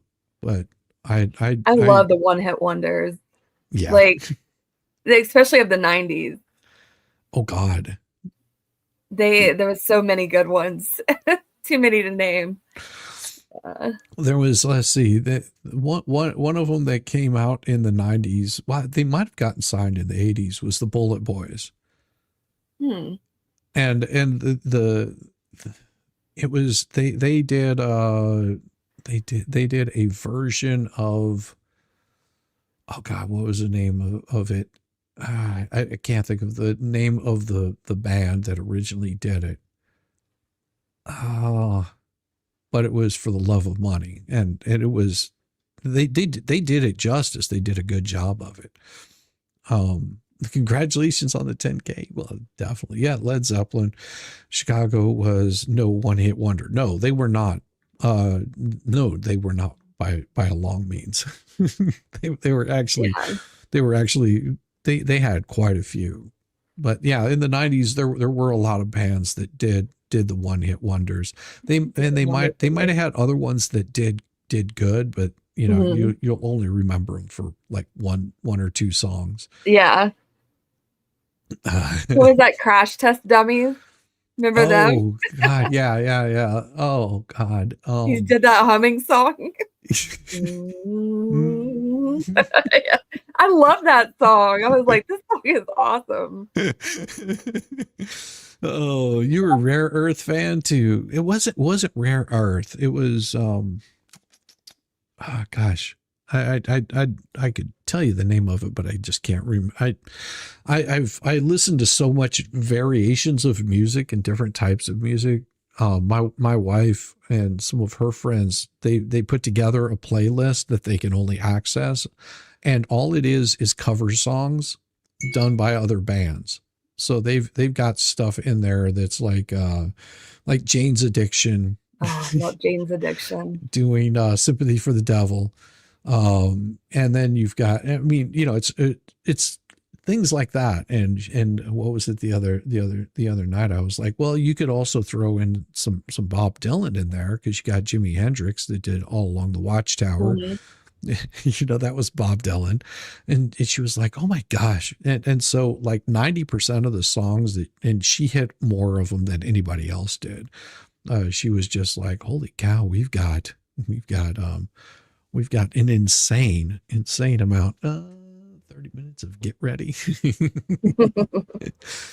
That whenever she started asking me, I just started naming off, like Rolling Stones and all kinds of bands. And she was just like, Golden Earring, Radar Love.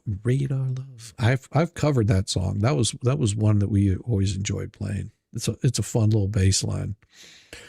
Diana, thank you. Adopted father will have to have a colostomy the next day and tube down the throat so they can find where. Ooh, sorry to hear that, Tammy. I hope he gets to. I hope they find out what's going on. Aww. That's no fun. Tower of Power, you've got to funkin' size. Yes. That made me think of the song "Functified" by the Brat. I don't know if you remember any of these rap one-hit wonders. Oh, I used to love those too.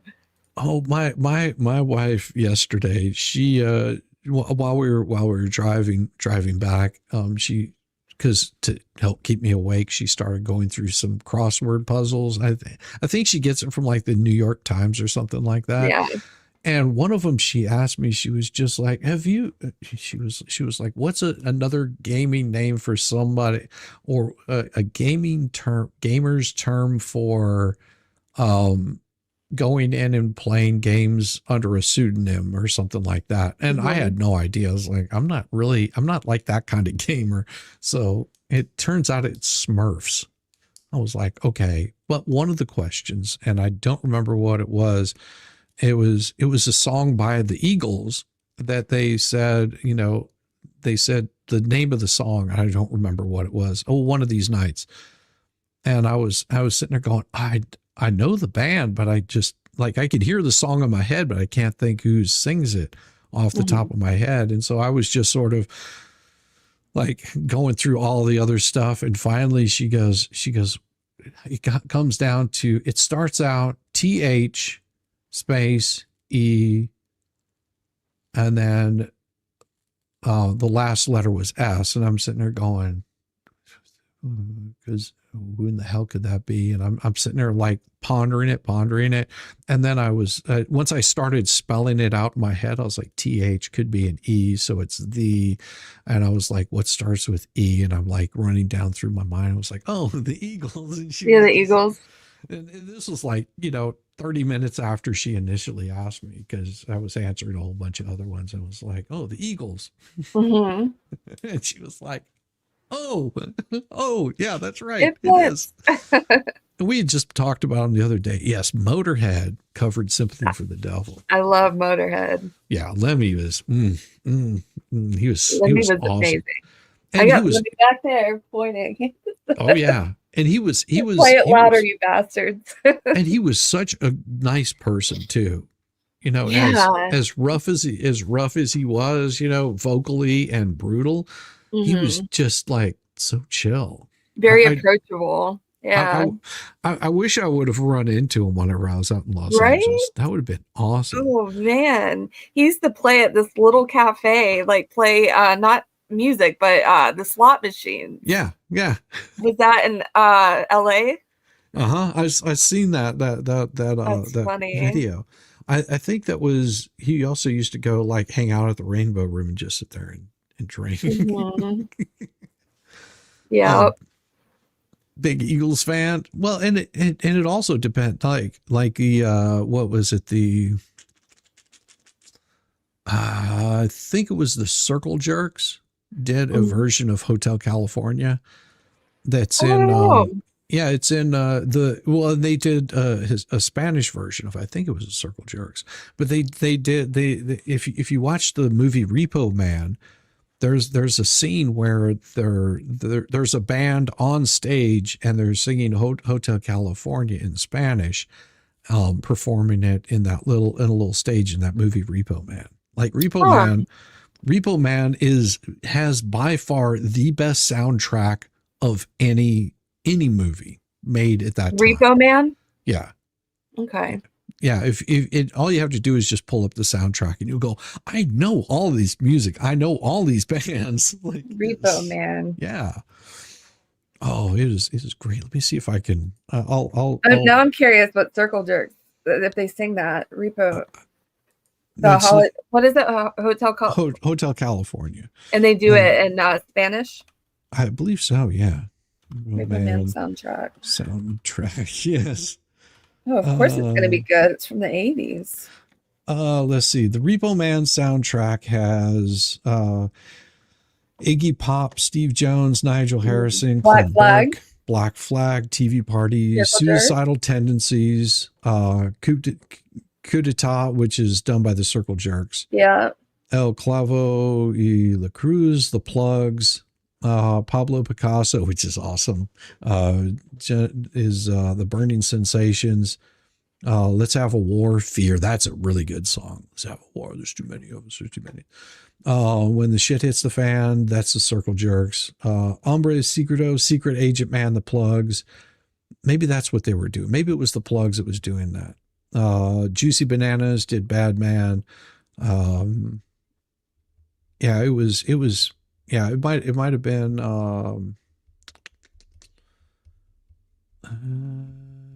yeah, it might have been the Plugs. I might have had it wrong. It might have been that they were doing Secret Agent Man. Okay, I'm gonna have to check this out. Yeah, Repo Man, Emilio Estevez. It's so cool because they're repoing a car, and one of the cars that they repoed was had an alien in the trunk. It's so good. Oh, Lord. It's so good. So Let's Have a War. Fear did that song. Fear is pretty awesome. Gypsy Kings, Hotel California. Is this the same? I think I used to play with Gypsy Kings. I think that's right. Maybe that's the one I'm thinking of. Gypsy Kings, Hotel California. I bet that's it. Yeah, because I don't remember Circle Jerks redoing that song, but I could be wrong because they've done a lot. The Kings, Hotel California. Let's see.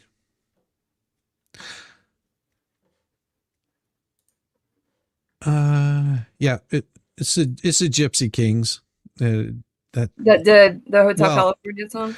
Well, that did it in Spanish, and I'm not going to play it because it'll get me struck. Yeah, yeah, it'll get me struck. But I can show you what it looks like. Like if you do a search for this, Gypsy Kings do Hotel California, and it's really good. It's really good. Okay. They sold albums overseas. I'm pretty sure they did. They were really good. And then I think the Big Lebowski has it also.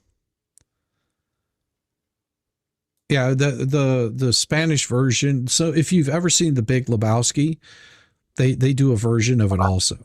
And that's the scene with not Quentin Tarantino, but Jesus, can't forget. I always forget his name. The guy that was the in the bowling scene where he's bowling. Here, I can show you. So this right here is what it looked like. Hide that right there. So, and I'll just mute it so you don't hear it. But this scene right here where he's tying his shoes. Yeah. And pulls up his socks, grabs his ball. With what was it? Jesus, I think. So it's got the music playing in there. Let's see. I remember that. I don't know. We'll play it. And I'm only playing little snippets of it. Yeah.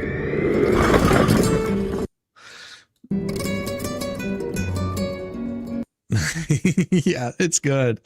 Oh my God. That's funny. Yeah, that's the scene right there. But I'm trying to think what it is in Repo Man, what they were playing. Most of these songs you're referencing were covered by Sugarland Blue on their Sunday shout out series on YouTube. See? Shizzy, we can't help but get on the topic of music when we hang out. No.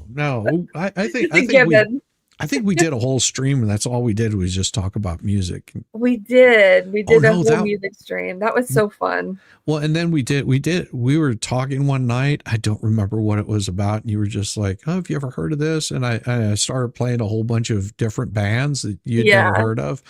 Like Queens of the Stone Age. Yeah, you played that. And then I ended up listening to that whole album like over and over. That's a good album. Which one was that? Oh, the one that you played for me? I can't remember. Yeah, I it's really so can't. good. Oh, it might have been songs for the dead. Yeah, That might have been such a it good right there. one. Yeah, that's a really good one. And then there's let's see, there them wicked vultures, those evil vultures. It's basically a super group. It's got Dave Grohl, John Paul Jones, the singer Yeah. for the Queens of the Stone Age, and a couple other people that I can't And remember. then he's off the top got of my head. Probot that has Lemmy and then Dave Grohl. Mhm. Yeah. Yeah. Shake Your Blood. Oh, that's such a good song. Yes, nice drum intro into songs of the dead. Song of the Dead. It is a really good drum intro. Yeah, I like Danielle and I. We talk about music and just like all kinds of crazy stuff. But Yeah. we've got a special guest here for you guys. This, ladies and gentlemen, is Sugar Lime Blue right here. You got to get up to speed, babe. Try to get us up. Hello. If your stupid helmet beats me, I'm gonna be pissed. They're watching us. It will be over. I love them. They're so awesome. Megan has arrived. What about stars? Turn that on. I'm on the wrong thing. I don't know what happened. We'll give him a second. Yeah, I'm like confused what was going on. She's just catching up. Oh, that's awesome. We'll bring him back here in a second. Let's make sure. Okay. Hey guys, how are you? Trying to get us in. They may not be able to hear me right now.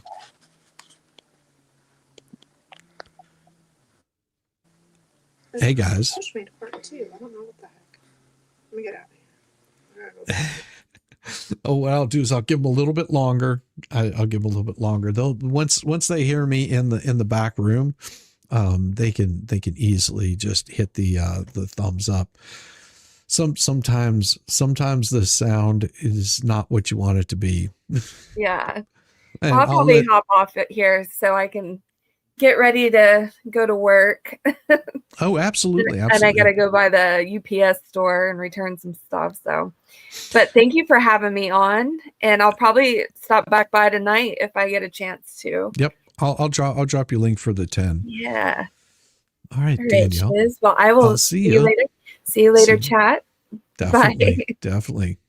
We'll get these guys up and running here shortly. Let's see, Danielle. Bye. Bye. All right. Let's see. Give me a thumbs up whenever you guys are ready. I've got you here in the back room. And once you're able to hear me, we'll bring you on. Yes.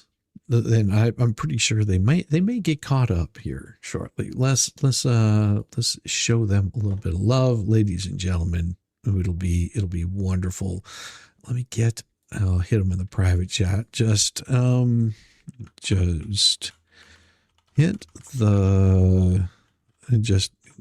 me know when you can hear me. Just let me know when you can hear me, and we can get started. There we go.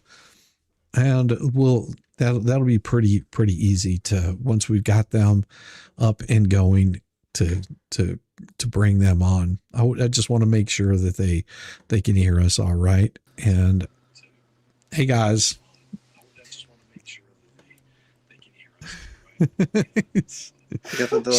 I can't hear them though. No, we can't hear. We're not in time because you're behind on your video. Yeah, it's your sound that you'll look at your hearing devices and in your settings. Audio. I'm not getting any audio.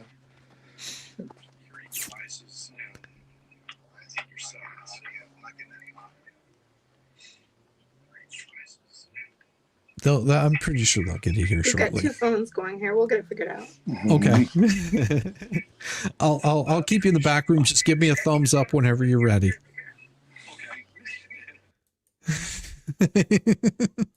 that'll make it a little bit easier on them. They're pretty awesome. Happy New Year. Yes, definitely Happy New Year. Yes. And let's see. He's readjusting right now. And once they get sound, it'll be much easier to do it with them. These are good people. Good people. Let me find, and I had it here a minute ago, but of course I go and change everything around at the last minute. And so let me find it here. Right there.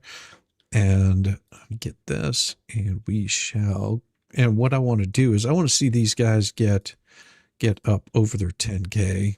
Once we got them up over their 10K, that's a big feat right here. And this is the link to where they can be found, where they can be located.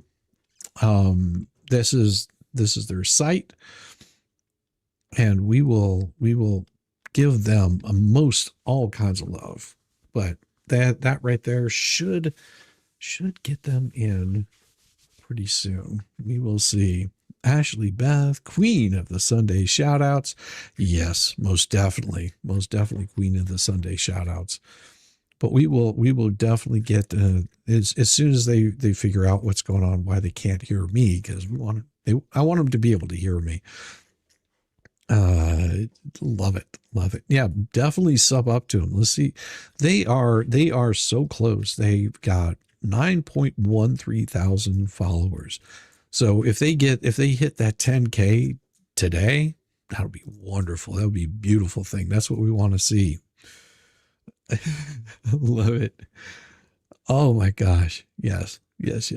Just went and subbed. Yes, definitely. Gave them +2.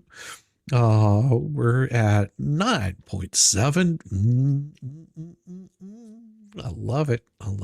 Yeah, if we get them up there, that's going to be a glorious thing. It'll be a beautiful thing to see. I love it. You guys just keep growing them. Let me see. Refresh it there.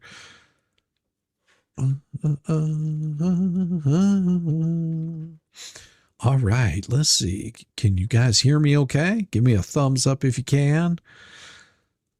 And let's see here. I can hear you, but I can't see you now. So. Oh, excellent. As long as we can hear you. Man, oh man. Welcome Sugar Lime Blue. Thank you. Thank you so much. We're going to watch you on my phone and look at the chat on my phone while we video on his phone. We'll be a little bit behind, but it'll be okay. We'll catch up. Absolutely. As long as you can hear me, that's the biggest thing. So you guys are located where? We're based just outside of Nashville. We're about 20 miles east of Nashville in Lebanon, Tennessee. It's still Nashville.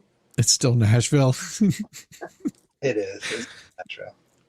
But it's more of the suburbs. And now I believe it's your brother that I talk with on a regular basis, and he's always like, oh, you got to have him on sometime. I was like, I just never find the time to do it because my shows are usually so late. You guys were actually here in Atlanta before Christmas holidays. We were in there. We were down in Duluth for a night. Yeah, that was a lot of fun. And Dahlonega, which was great. Fun. Yeah. Dahlonega was a lot of fun. That place is really cool. I'd recommend anybody that is looking for a nice little listening room and is near Dahlonega, Georgia, they should go out to the Canopy and Roots for sure. Super vibey, like super cool aesthetic in there, and amazing human beings that are there. So, yeah.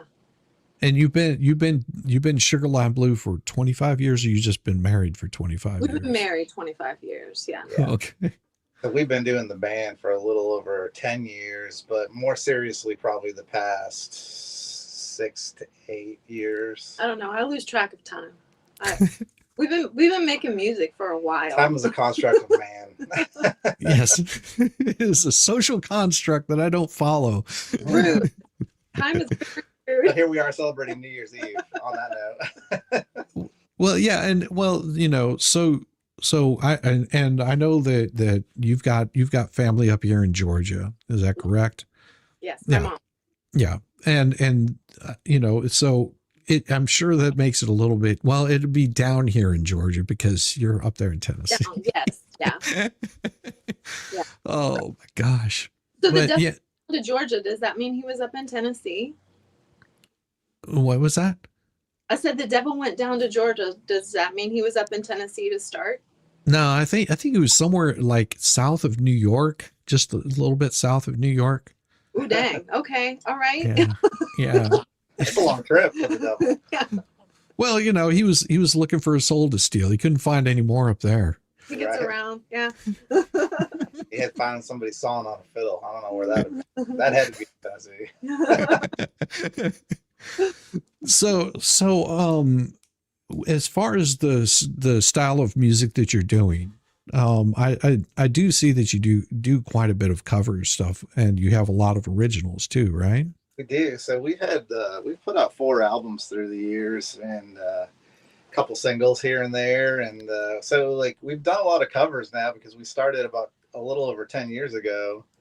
We started a YouTube series called the Sunday Shout Out. Yeah, see, there I go losing track of time. Yeah. So 12 years ago, we started a series on YouTube called the Sunday Shout Out, where we sometimes it's fan selected, sometimes there's a cue always, but then sometimes we just pick a song, or it has something to do with what's going on in the world, or a holiday or something like that, and we do a cover song. Usually, sometimes we'll offer up an original as part of that series, but it's basically a series where we take a pretty well-known cover, and we not always well-known, I guess. Sometimes they're pretty obscure, but we offer it up as a Sunday shout out, and we kind of rework it into, most often it's just an acoustic guitar and vocal type of arrangement, but sometimes we have our band in with us and we'll do an acoustic version of a song.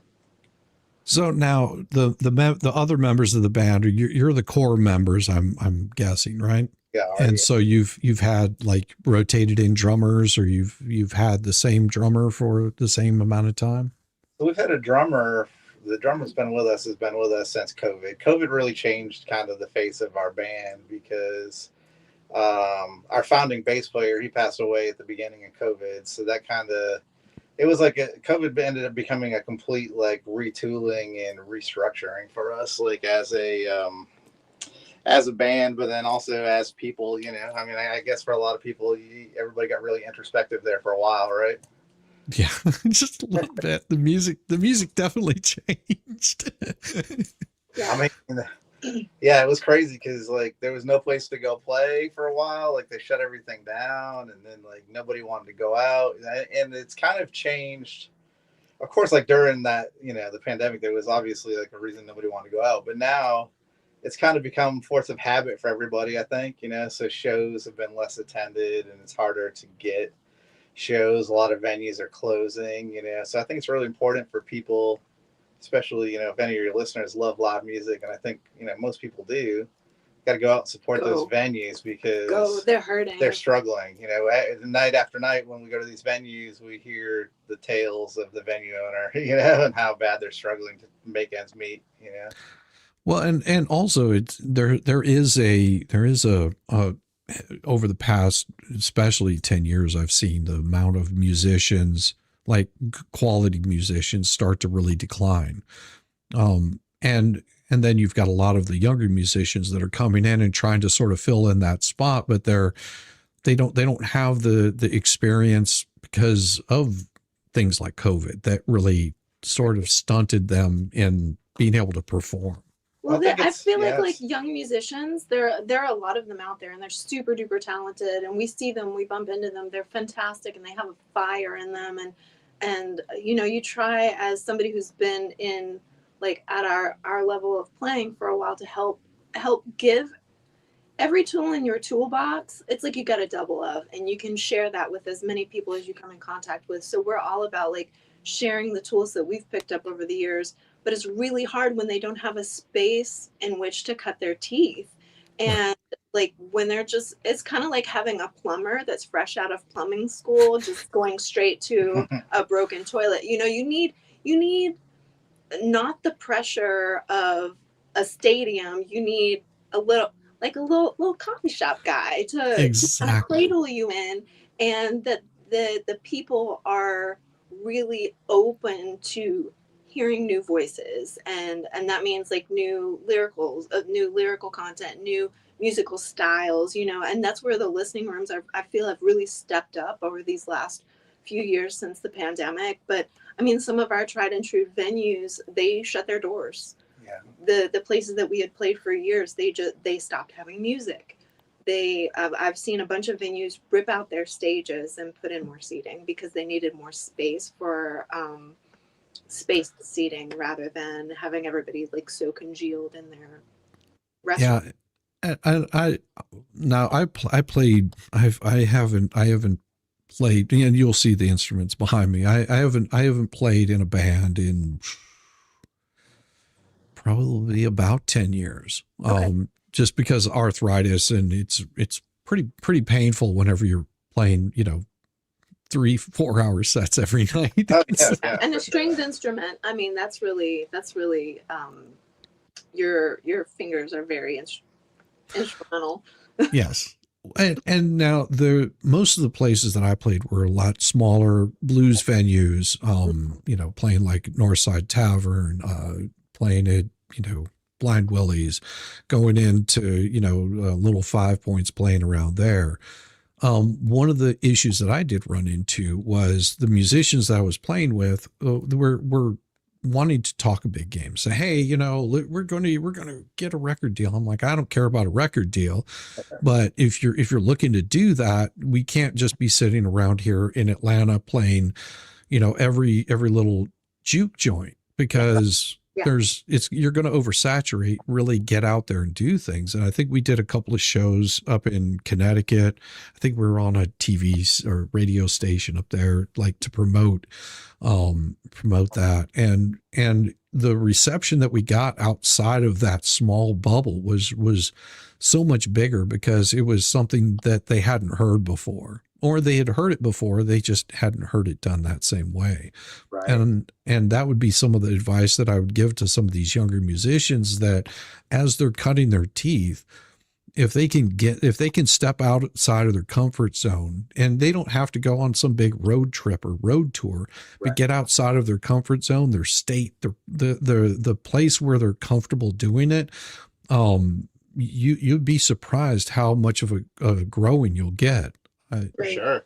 I mean, I think, we've cut our teeth on the road for quite a while now, but, since COVID, we have transitioned over doing more duo shows. And last year we did about 100 duo shows. Like you said, you can't just focus on the local thing, or you'll burn it out, so you have to have a healthy mix of local and traveling. And, we're still breaking into new markets, and, playing shows to small amounts of people one night and then a good amount of people the next night. But the other side of the coin is, I think it's like double-edged. What you're talking about is certainly true, but then there's also, I think there's a lot of young artists that really don't want to play live. They just kind of want to do the TikTok thing, or, and they're not even writing full songs. Like I've heard a lot of them that only, their method of success, and I'm not knocking it, but it's a whole new world is my point. It's like they'll record 10, 20-second songs, and then whichever one does the best, that's the song they'll finish,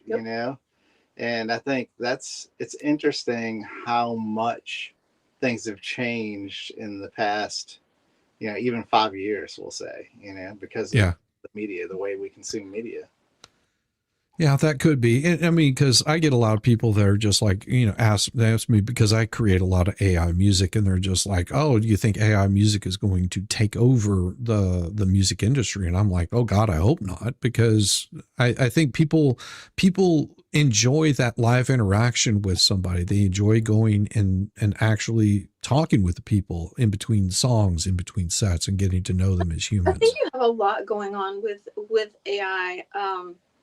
I think that people, with the pandemic, because there was mandated lockdowns, everybody kind of got used to being inside of their own selves and being in their own little bubble with a small amount of people.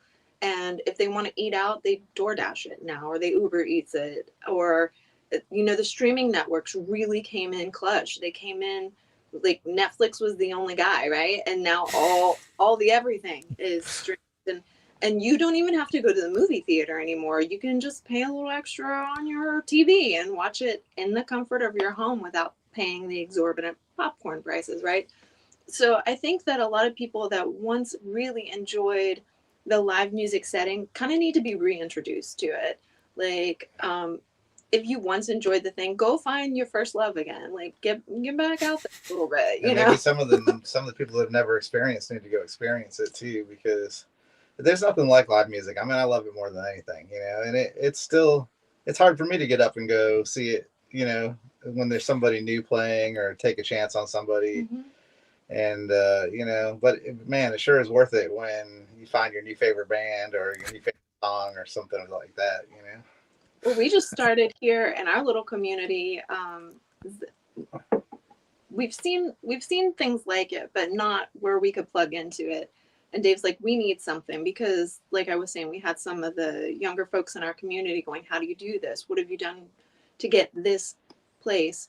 And so we started an artist collective, and it's still a baby. We still don't know where it's going to go yet, but just a group of artists, and it's not just musical artists, visual artists, people who are just supportive in the community, to get together and support each other and to be there for each other. So we're kind of making like a contract with each other. If I don't have a gig and I know you have one, I'm going to show up for you. I'm going to show up with the rest of the collective, and we're going to buy a ticket, and we're going to put butts in the seats, and we're going to make you look really good to the venue.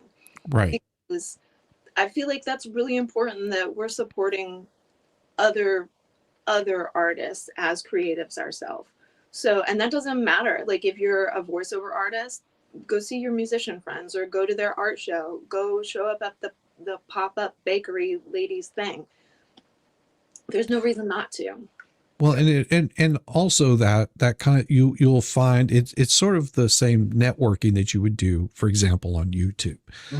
You know, you hear people talk about, oh, you've got a network and you've got to talk to different people, and this really spreads you out.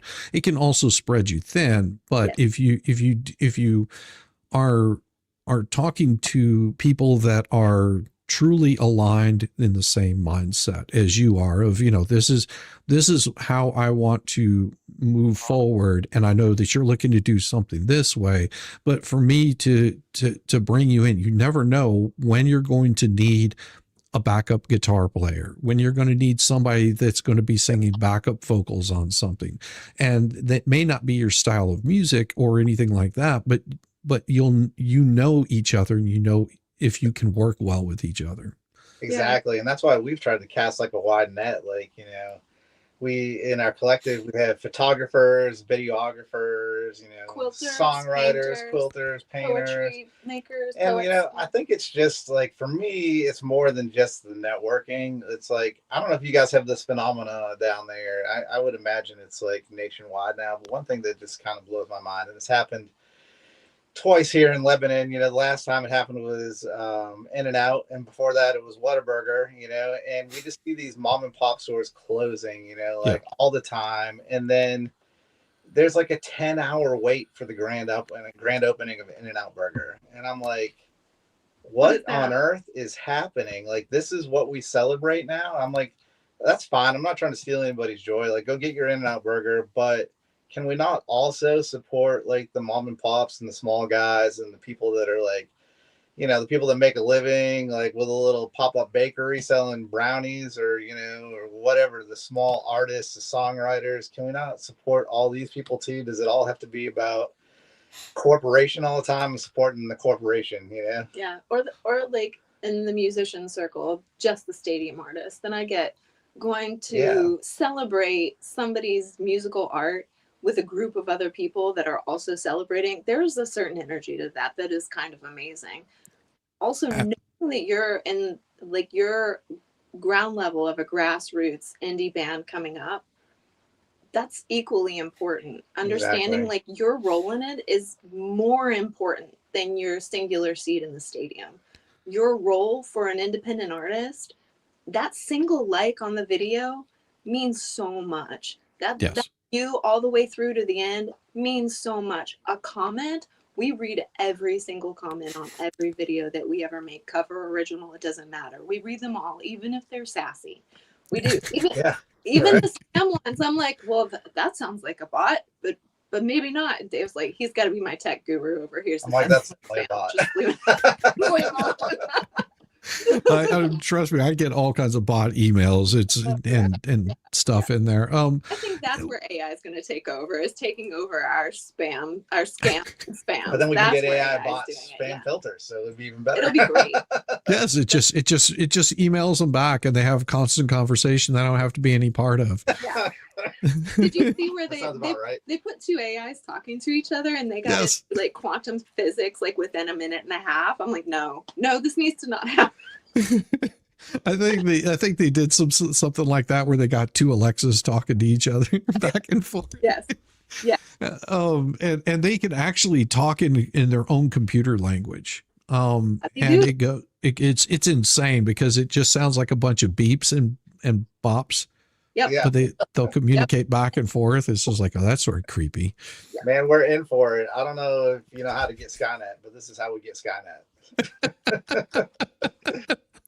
Well, and back to where you were saying about your doing these pop-up support, and you were talking about the restaurants, people not supporting the little local mom and pops. Yeah.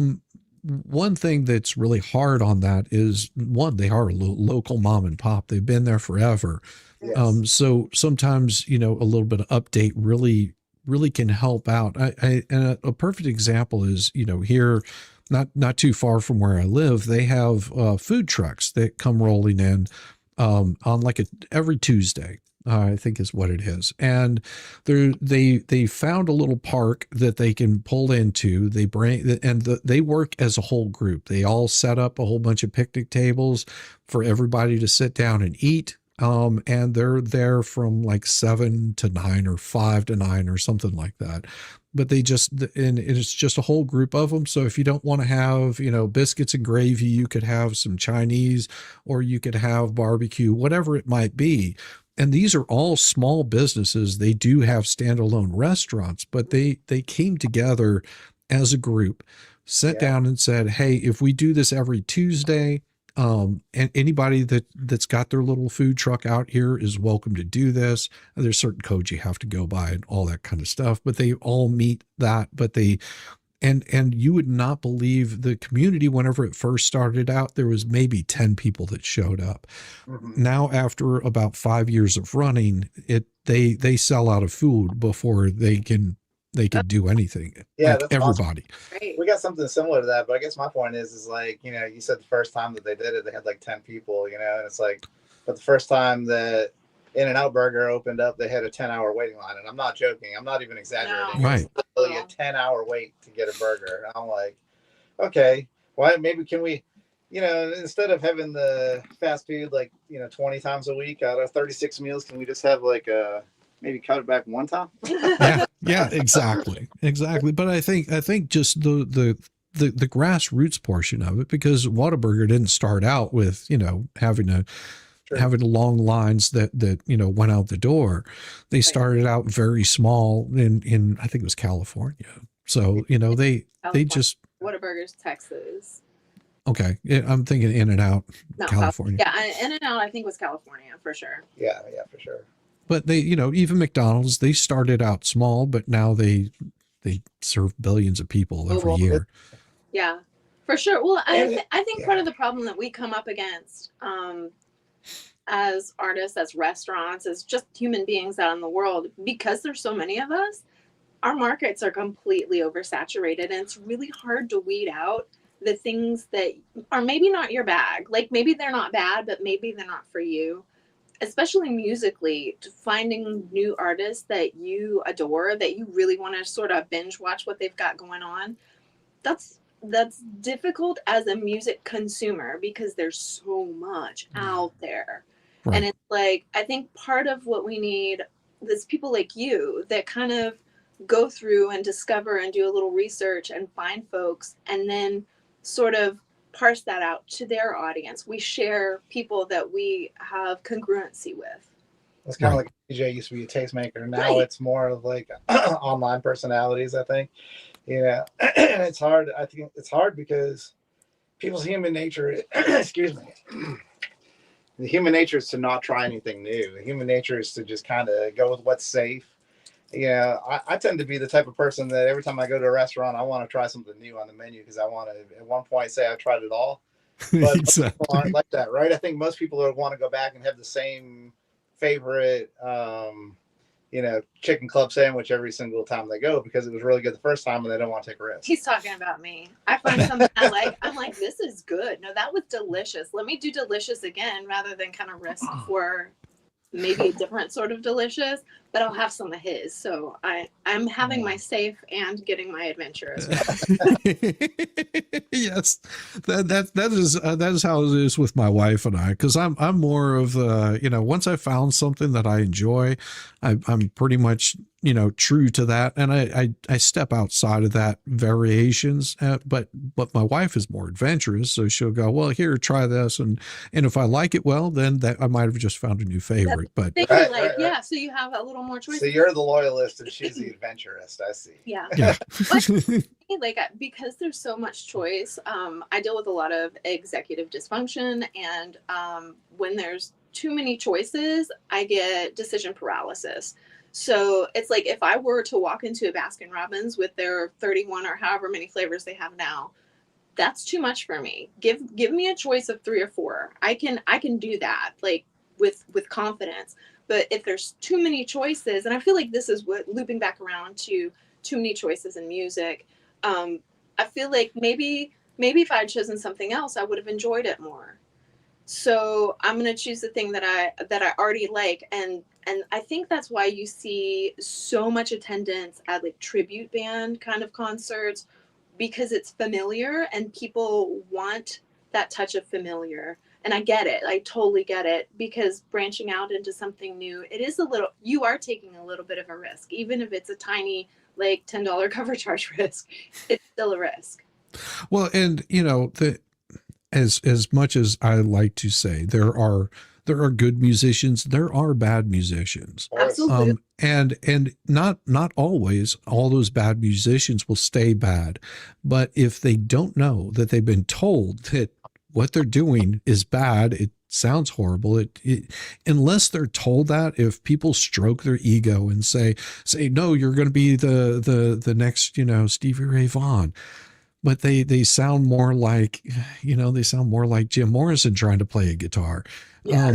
It's like, if they're given good corrective, criticism it helps them grow. Well, like yeah, because you're not trying to break anything down, and you want somebody's creativity to grow and become. I think a lot unique. of that there's a lot there. I think that one. I used to think that like people would just like stroke anybody's ego, but then nowadays I tend to think people don't know the difference. Like they can't even tell. They think somebody's a great singer because they've been put on. They've taken 100 swipes at it in the studio, and then they ran a computer program over it to put it in tune, and all of a sudden that person's a great singer, and people don't know the difference. So that's the one side of the coin. Well, you can do that live now too. Yeah, you can even do that live. Right. But side of the coin, I think a lot of that falls onto like people that are booking shows. It's like, I think, getting back to, like you said, as far as the grassroots, like small businesses, there's some onus on these small business owners and clubs and venues to make sure they curate a good show so that when people see it, they say, oh, I wonder who's playing here tomorrow night or Thursday night or next Sunday. Know it's going to be good. Yeah, because they know it's going to be good. They don't know what it's going to be. People that have the venue curate a good show. And we've seen that before where we've played shows. Like whenever we played with really great artists that we've never played with before, it's always a good show and there's always good people there. And that's usually because the booking agent, took the time to actually vet people. It's not because we were great and brought 1 million people. You know what I mean? It was because we're still a small time band in the scale of things. It's like we do some great things and we've done some things that other people haven't. But, in the scale of things, it's like we're fortunate to have a decent sized show, and it's like most of the time when that happens, it is because of a venue that knows how to put together a show. Right. Yes, I absolutely agree. And I think that a lot more on that receiving end of it, it's not necessarily that. I don't think a lot of these music venues, the people that they've hired, they love music, but they love a very particular kind of music, and they don't to be a promoter and I've seen this in throughout different venues, to know what kind of music you're bringing in there. I mean, you don't want to bring in a punk rock band and have, a Jimmy Buffett cover band. And it's not going to work well together. But because, one of them was called the Jimmy Buffett cover band, the other one was called, Holiday Paradise. They were just like, oh yeah, let's book these guys together. Not realizing that, they're two different bands altogether. And it's because they're not, they don't have any of the ear for it. Yeah. And I think that harms not only the clubs, but the bands, because it puts them in an awkward position. I mean, I was in a punk rock band that they asked it was whenever the Rec Room was still around, they might still be around, but they invited us to come play for a PETA thing, people eating tasty animals. Oh no, I'm sorry. Yeah. But yes, it was, and as a punk rock band, we were very, let's put it this way, rude and crude, but they were just like, what in the heck is this music that we're listening to? It's just like, if you were looking for somebody with PD, you might have want to have some of your Flower Children in here. That might have been, a little bit better. But we're a punk rock band, and we're not, we're here to bring people in. Right. And they may not support your cause, but we will put butts in the seat. Right. Yeah. It's like, I don't understand venues sometimes. And then there's so many things that I'm not here to just bash on venue owners, for sure, because there's a lot of good ones too. But we played a venue once. It was a casino. We played there about 3 times, and every time it was like really great. People were like, wow, this is like amazing. You're not like anything else or anybody else that plays here. And we really love your music. Everything sounds good. Y'all are so talented. All the list of, compliments we nice can get. Things one loves to get. And then the assistant manager was like, oh, we have to have you play our Halloween party, and we're kind of like a vibey. We play some classic rock covers. Our originals are very much in the vein of like the Allman Brothers. They're kind of bluesy rock, jam bandy, Grateful Dead style. Mm-hmm. We can get a little out there with some of the jams, and we've done all this stuff the first 3 times. We came in, we curated a set list for the Halloween show that was like maybe even a little more cover heavy than normal, And there was a guy, like, we had dancers like up all night, and people were enjoying it, and we had a lot. And in fact, I was actually thinking like, okay, there's a lot of people not at the slots that are watching the band. Maybe like this. Maybe because in my mind, you're playing at a casino, the slots were literally right there at this casino, and I'm kind of thinking like, maybe they want more of like a bluesy vibe where people aren't going to be like right in front of the band. But I was kind of getting to the point where, okay, we got like 60, 80 people in front of us. I don't know if this is right. And the manager comes up and he's like, can you play something that like is more like high energy? And I'm like thinking like, you have literally seen us 3 times now. You know what we do, and you're asking us to change on the fly halfway through a set. It's like, what did you expect to happen here? Yeah. Have you been paying attention for the last 3 times we were here, the 3-4 hour gigs that we played? I can't say the number of times. Like we've kind of just started saying we're from Tennessee when we're going to the venues, because saying you're from Nashville is an automatic, you're a country band. Bro country. You're a country band. And also like we branded ourselves as Cosmic Cowgirl. And that's not because we're country. It's our roots are in storytelling and like being around a campfire. And I've also wrangled a cow, so that makes me a cowgirl. And we're definitely cosmic. We got down. So like to have those 2 things, like everybody just thinks we're country and cowboy hat and all this. We're not country at all. It's not. we have those elements. We enjoy a There's a couple country songs. I mean, yeah, but we enjoy a lot of music that just really, our music doesn't fit into one genre perfectly. So that's part of the reason we said we're Cosmic Cowgirl, because you can't quite put your finger on it. And yeah, the whole. I will say that we have wrote a country song that the person that signed Tim McGraw to a record deal said about 10, 15 years ago, he told us that it was too country for country radio nowadays. So I don't know if that means we're country or we're not country. I'm not really sure. But we have some elements of older country in our music, I guess. Yeah. I guess all that to say, yeah. Hey, if you happen to be booking for a venue, maybe just listen. Maybe just listen. Just listen to, listen to the band you're booking ahead of time. More than one song, just to get a feel for what they've got going on. It'll help everybody. It just helps everybody. We're not trying to harm a venue by showing up and doing what we do. We want you to do your thing, and we want you to help us do our thing. And in community, we can grow both of our things simultaneously. Yeah, once you get past that disconnect, and sometimes it's, you know, talking with the people that are doing the booking and really punching down on them and saying, hey, you know, this is the kind of music that we do. We may look like we're country, but we're more of the jam band, and we have a lot more of the blues influence. Not saying that we don't play some of it with some country influence, but you know, and once these guys start understanding, I think it really helps out people so much. Like if I had to sit here and tell people the kind of band that I used to play in, and I've actually, I can't even play their music because it's copyrighted stuff, so it get me in trouble. Right. But it's got a variation of sort of that Southern rock blues.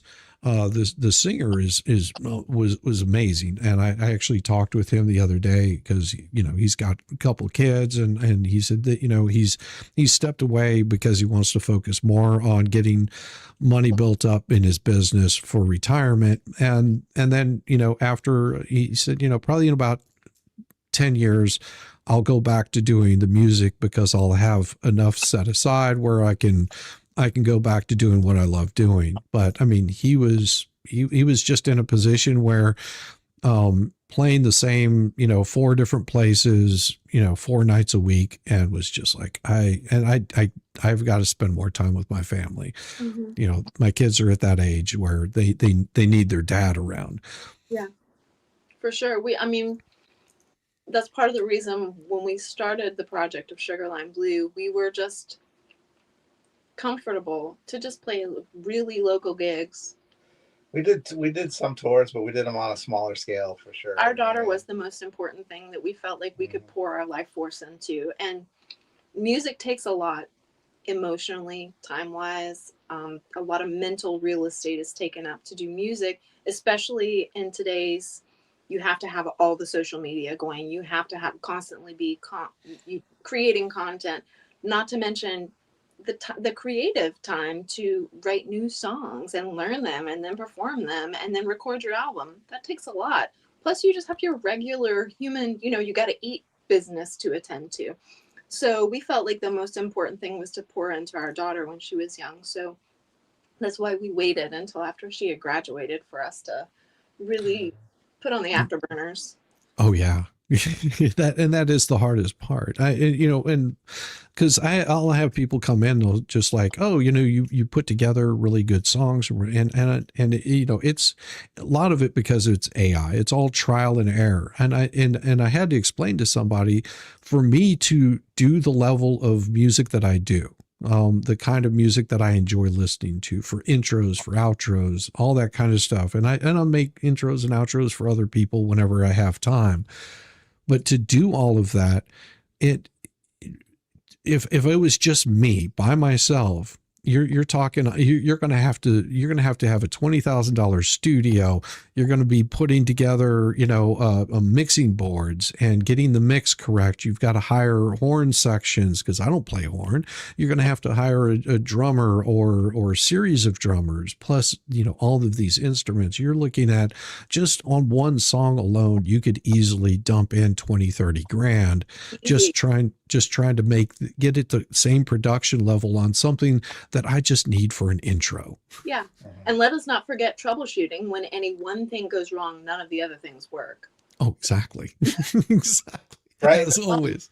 It's not much different when it's being used in that case. Like you say, you're using it, it's not much different than, I don't know if you remember, but at the beginning of like iMovie and those things that came out, they would include like just kind of licensed canned music, Yeah. you can pick and choose. Yeah. Be like, well, I want that little intro there, and I want this little thing in the Or scene transition. GarageBand did some of They'd that. give you like the loops. I mean, really, when it's being used in certain ways, how much different is it than something like that? You're licensing a loop that other people have or whatever, but now it has a uniqueness to it. Well, I think so with I think with what you're doing with AI in combination with your humanity, I think it's creating a whole new creative outlet. So we need new names for some things like visual artists that are working with AI, because I know like prompting it's like speaking a different language. Yes. People seen the pictures of AI trying to figure out how people eat spaghetti. It doesn't work. So like having it understand what you're saying to it and create something together is, I think that's like AI artist needs to be we need a name for whatever that is, because it is it's a different form of creativity in which you're able to have all mediums at your hand without having to go out and buy physical product to do your creating. Well, So, and what helped me in that, and the biggest part is because I am a musician and I know different instruments. So if for example, I've got one that I've got a dobro, and I tell it that I want to have a dobro with reverb on it, and it's things like that most people that are creating AI music, they don't have any sort of musical background. Right. And so the variations can be so drastic, like I did one where it was Memphis rap for the vocals, because I was looking for a particular type of thing, but you have to understand what all these variations are. And I think, the amount of work that I put into just creating one song is almost the same amount of effort if I was playing in a band. Yeah. Because you've got your songwriter, the guy that wrote the lyrics to the song, and he's going, I want to hear this bass line in there. I can't play it, but it sort of goes like this. Yeah. And then you have to be able to imitate that and figure out the sound that he's looking for to give him exactly what's going to give him that vision. And so, I mean, I think you're right. There has to be some sort of new frontier that should be named on that. It's like we're already there. People are already doing it. You're doing it. Like, we just need to say what it is so we know what it is. And I think people need to have like logical discussions about it and not try to be too emotional, because I mean, I can certainly catch feelings over it if I want to, you know what I mean? Just performing, it's like I can carry it through to these like extremes of what may happen. Like, can I envision a world where like every movie just has AI music behind it, and like they put out hundreds of musicians like out of work and take away massive revenue streams? It possibly could happen, So do I want to see it go that far? I would rather not, Do I also know people that are using it as songwriter tools to maybe demo their song that would never be able to do it otherwise, kind of in a manner like you're doing? There's a lady, at home in her kitchen that has a song in her head. She's 80 years old. She's never going to go inside of a studio. She would never get that song out otherwise. Now there's a viable option for her to maybe like work with her son or daughter or somebody that knows this technology and help her get it out, and it's like, so and you can see both sides of it, and it's like, I think that maybe like people should be having like rational, unheated conversations about what makes sense and what don't make sense. And I do think though that some restrictions should be put into play, so that things don't just spiral out of control. But at the same time, we need to look at the options, or the, I guess kind of the new things that AI has brought us, and that we can do now that we couldn't do before.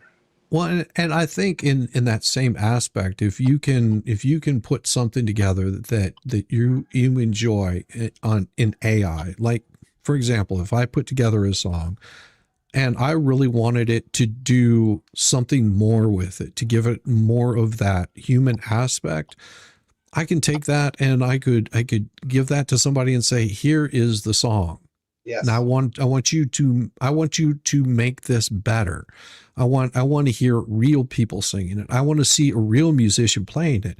And you can weed out a lot of the garbage behind it where you're sitting there going, yeah, this song is okay. I like this and I like the feel. I like the lyrics that I've got, but I want it to have that feel, that those things that the AI isn't giving me. And that's whenever I would hire a musician, I would, that's whenever I say, hey, I'm going to get a horn section in here that plays this. I'm going to hire the backup singers because I need to have just that little touch more. I need to hire the singer to come in to fix what is wrong with this, where it doesn't quite work, because there's those beautiful flaws that almost every singer has. There's just that beautiful. Just breath. Especially if they would take away, it kind of goes, there's this rub. And then my mind where I said earlier that I think you could see a world where like all music becomes AI, like in movies and things like that, because it is cheaper, and then they can own the rights to that really easily. But the thing that kind of is depressing is like AI music is like a next logical step that we've kind of been set up for, where some people are not going to like it. Other people are going to be like, oh, this is the greatest thing ever. They like the studios have been using like beat detection, putting everything on a grid, making everything like tempo perfect. Yep. And then tuning all vocals, tuning guitars, and I'm not talking about, to the casual listener, I'm not talking about like tuning your guitar. Like obviously everybody tunes their guitar, but it's like they're tuning it to like this sense of perfect pitch, where there's no variation between the instruments. There's no variation between the vocals. And a lot of this stuff, like once you've been trained to hear it, like, or you've heard it a lot, like I've heard auto tune a lot, so I can hear it and it's on everything. And sometimes it makes the hair on my neck stand up, but I'm not talking about the good type of standing up. It's just kind of like, and like they use it on these singing shows where it's like you're expected to believe that it's a certain thing and it's not. And the people on TikTok are using it to make you believe that they're singing in a kitchen and they're not, and it's like they're doing all this stuff in the studio and composing it with like digital production, and basically my point is like it's one step away already. Like we already were just one step away from a completely computerized song. A lot of the elements were already there, and now it's just like a next logical step. And I'm wondering if the average listener and the casual listeners really care, or is it just going to be the next logical step and we see a lot of the more organic music go away? Now, I don't think it's going to take away live music at all, because you can't replace that. Yes, you can. Well, holograms are right. on. Holograms are on. Well, no. Able to see Led Zeppelin. Well, and because of what part of the work that I used to do was bringing instruments and helping people set up in studios to do recordings.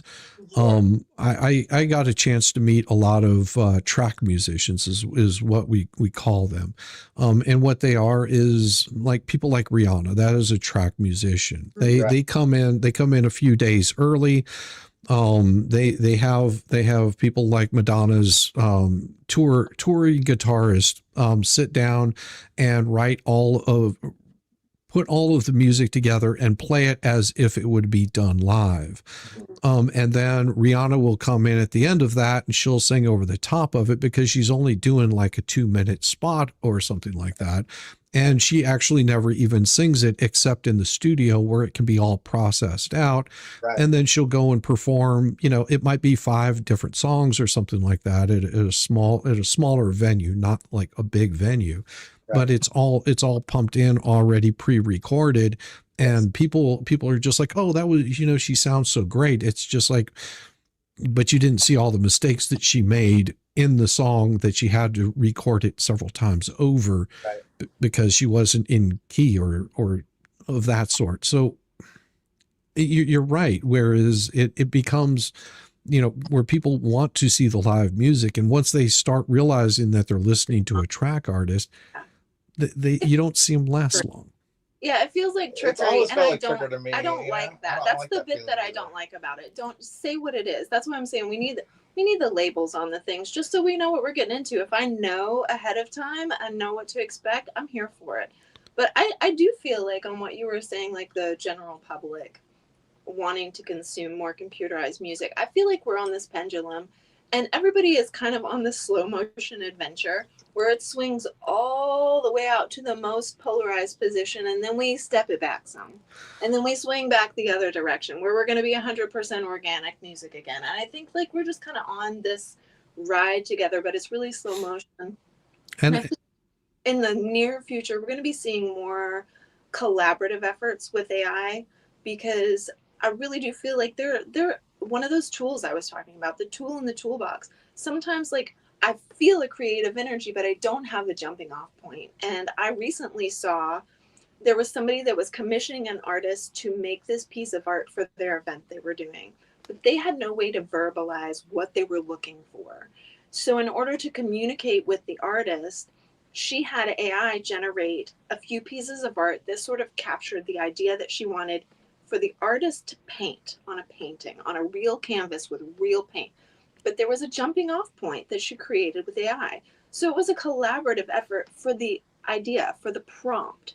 And I feel like that's like a beautiful thing for an artist to just have a prompt that's not, because especially with musicians, we have to be all self-motivated. We feel like we're in this little bubble where we're competing with everybody. You're competing for your stage, you're competing for your audience, you're competing for everybody's attention. So you're wanting to create the best song. So there's all this self-inflicted pressure. Right. You feel that creative energy, but you have no jumping off point.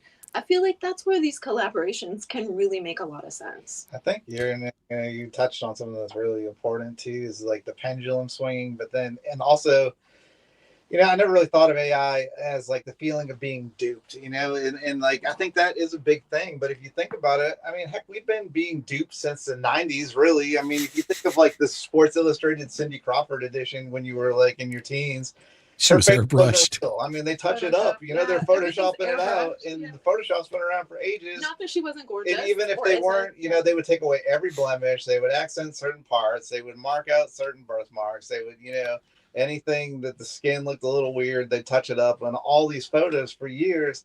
And then if we remember, it went deeper and deeper into that for a long time.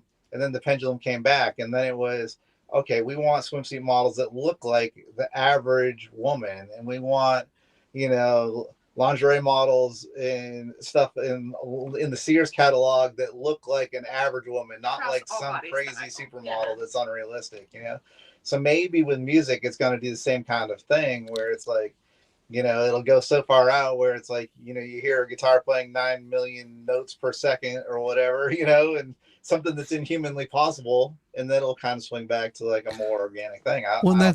That's something I was discussing with Danielle earlier. I said, one of the things that just like with AI generated music, they only want you to have so much before they say, oh, that's too much on this. We can't promote this out there.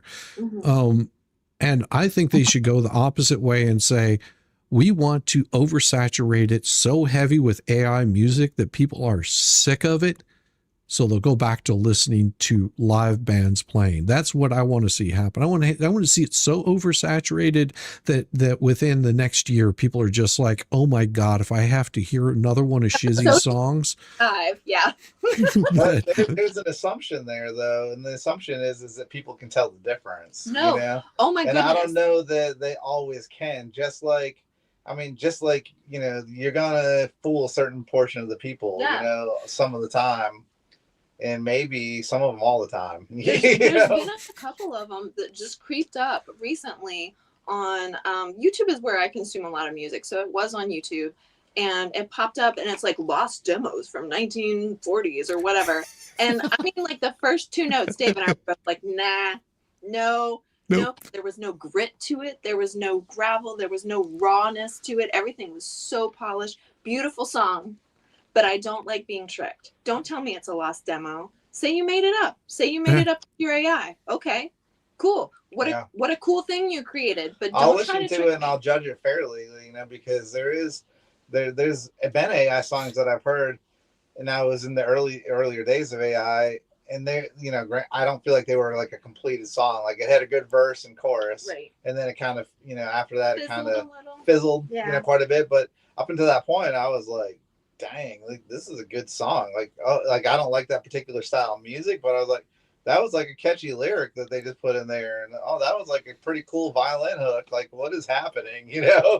Oh yeah, no, and I've, like I said, I've gotten much better at the stuff that I put together, and some of it's really good, and some of it is like, but that's after sometimes I've done 100 times over and over and over and over. It's just being a organic musician too, though. Sometimes you'll just work out a song and go, So yep. Do you use Suno? Is that what you use? Yeah. What do you use for the videos, if I can ask? I thought they were pretty neat looking. Yeah. I use multiple different ones. It could be anything from using Grok. There's ways of making it more of a wider screen instead of just the upright. So I've used that. I've used neural frames. I'm trying to think. Runway. I used quite a bit of them, and some of them I'll use as a trial version of it. And if I can get like what I'm looking for out of it, the hardest part is getting the lips to look right. I think I've got one that the lips turned out like you couldn't really tell unless you looked really close, right? That it was AI, and I do those to make them, to give something that's visual. I mean, you have to have something visual for sure. I mean, my all of the stuff, and I think it was Vice Baby that was just like, all your stuff looks like it's like you're on some psychedelic trip, and I was like, yeah, because I'm just using images that flow into other images. I'm giving some sort of visual to the music that I'm creating. That's all that I'm doing. I'm more interested in the sound anyway. Right. We have a song called Flying High, and we didn't use AI on it, but you should go watch that video. It definitely looks like you're on a psychedelic trip. Well, it has been absolutely nice chatting with you. I'm going to be firing up another stream here. I'm running a little bit late, but it's not a big deal. Make sure that you guys have subbed up to Sugar Lime Blue, and I guess I didn't do that. Most of the time I try to get that pinned up in here. Sub up to these guys, get them to the 10,000. Go check out their live shows. They do have a website. Also, you can go check them out. Please go support local musicians. They're all over the place. So we want to see more of that. And if you guys hang out for a little bit, I'm gonna go ahead and send everybody over to the next stream, but you'll get one of my infamous outros maybe, and I'll be right back on that stream. It'll be a little delayed, everybody, so just hold tight. All right, here we go. Let's go ahead and do this.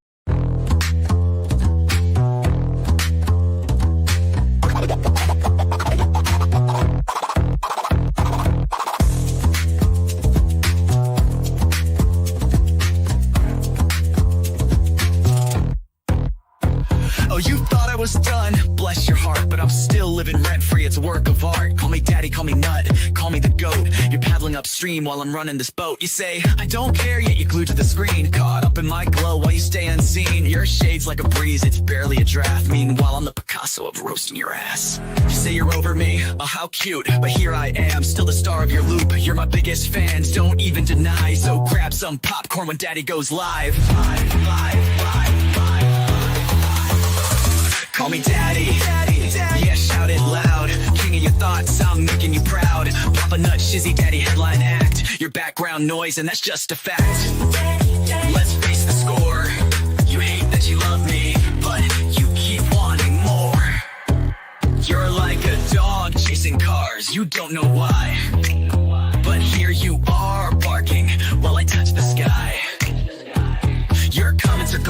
watch comedy gold. Who hurt you? Oh wait, it's me, I'm told.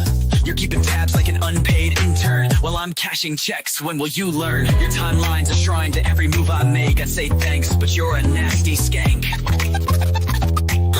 Oh, Shizzy's washed up. Yeah, sure, Jan, yet here I am, the centerpiece of your plan. You hate watch my stream like it's Oscar night, but guess what, kiddos? I'm still shining bright. Call me daddy. Send in your bread. I'm still rent-free in your effing head. Pop a nut, Shizzy daddy on your brain. I'm your mental landlord, you can't complain. Let's keep it real. You hate that I'm winning, but you love how it feels. Oh, I'm sorry, did I break your streak? You tried to ignore me for like half a week, but daddy's too spicy, you can't look away. I'm the train wreck you need every single day. So while you're out there with your plastic clout, I'm here sipping coffee watching you freak out. You're irrelevant, wow, what a take. Now go rewatch my vids while I count how much I make. I count how much I make. Call me daddy, yeah, own it now. I'm reading your brain and you don't know how. Pop a nut, Shizzy daddy, let's set the bar. I'm the constellation, you're a burned out star. Embrace your role, cause I'm the main character. You're just an old ragged ass burned out troll. So that's your bedtime story, kids tucked in sweet and snug. Shizzy daddy's forever, you lose and you're stuck in the mud. Now say goodnight to Papa Nut, your mental pain. Oh wait, you will see me tomorrow's. Gundam will see me tomorrow, same obsession, same effing thing. All right, everybody, I'll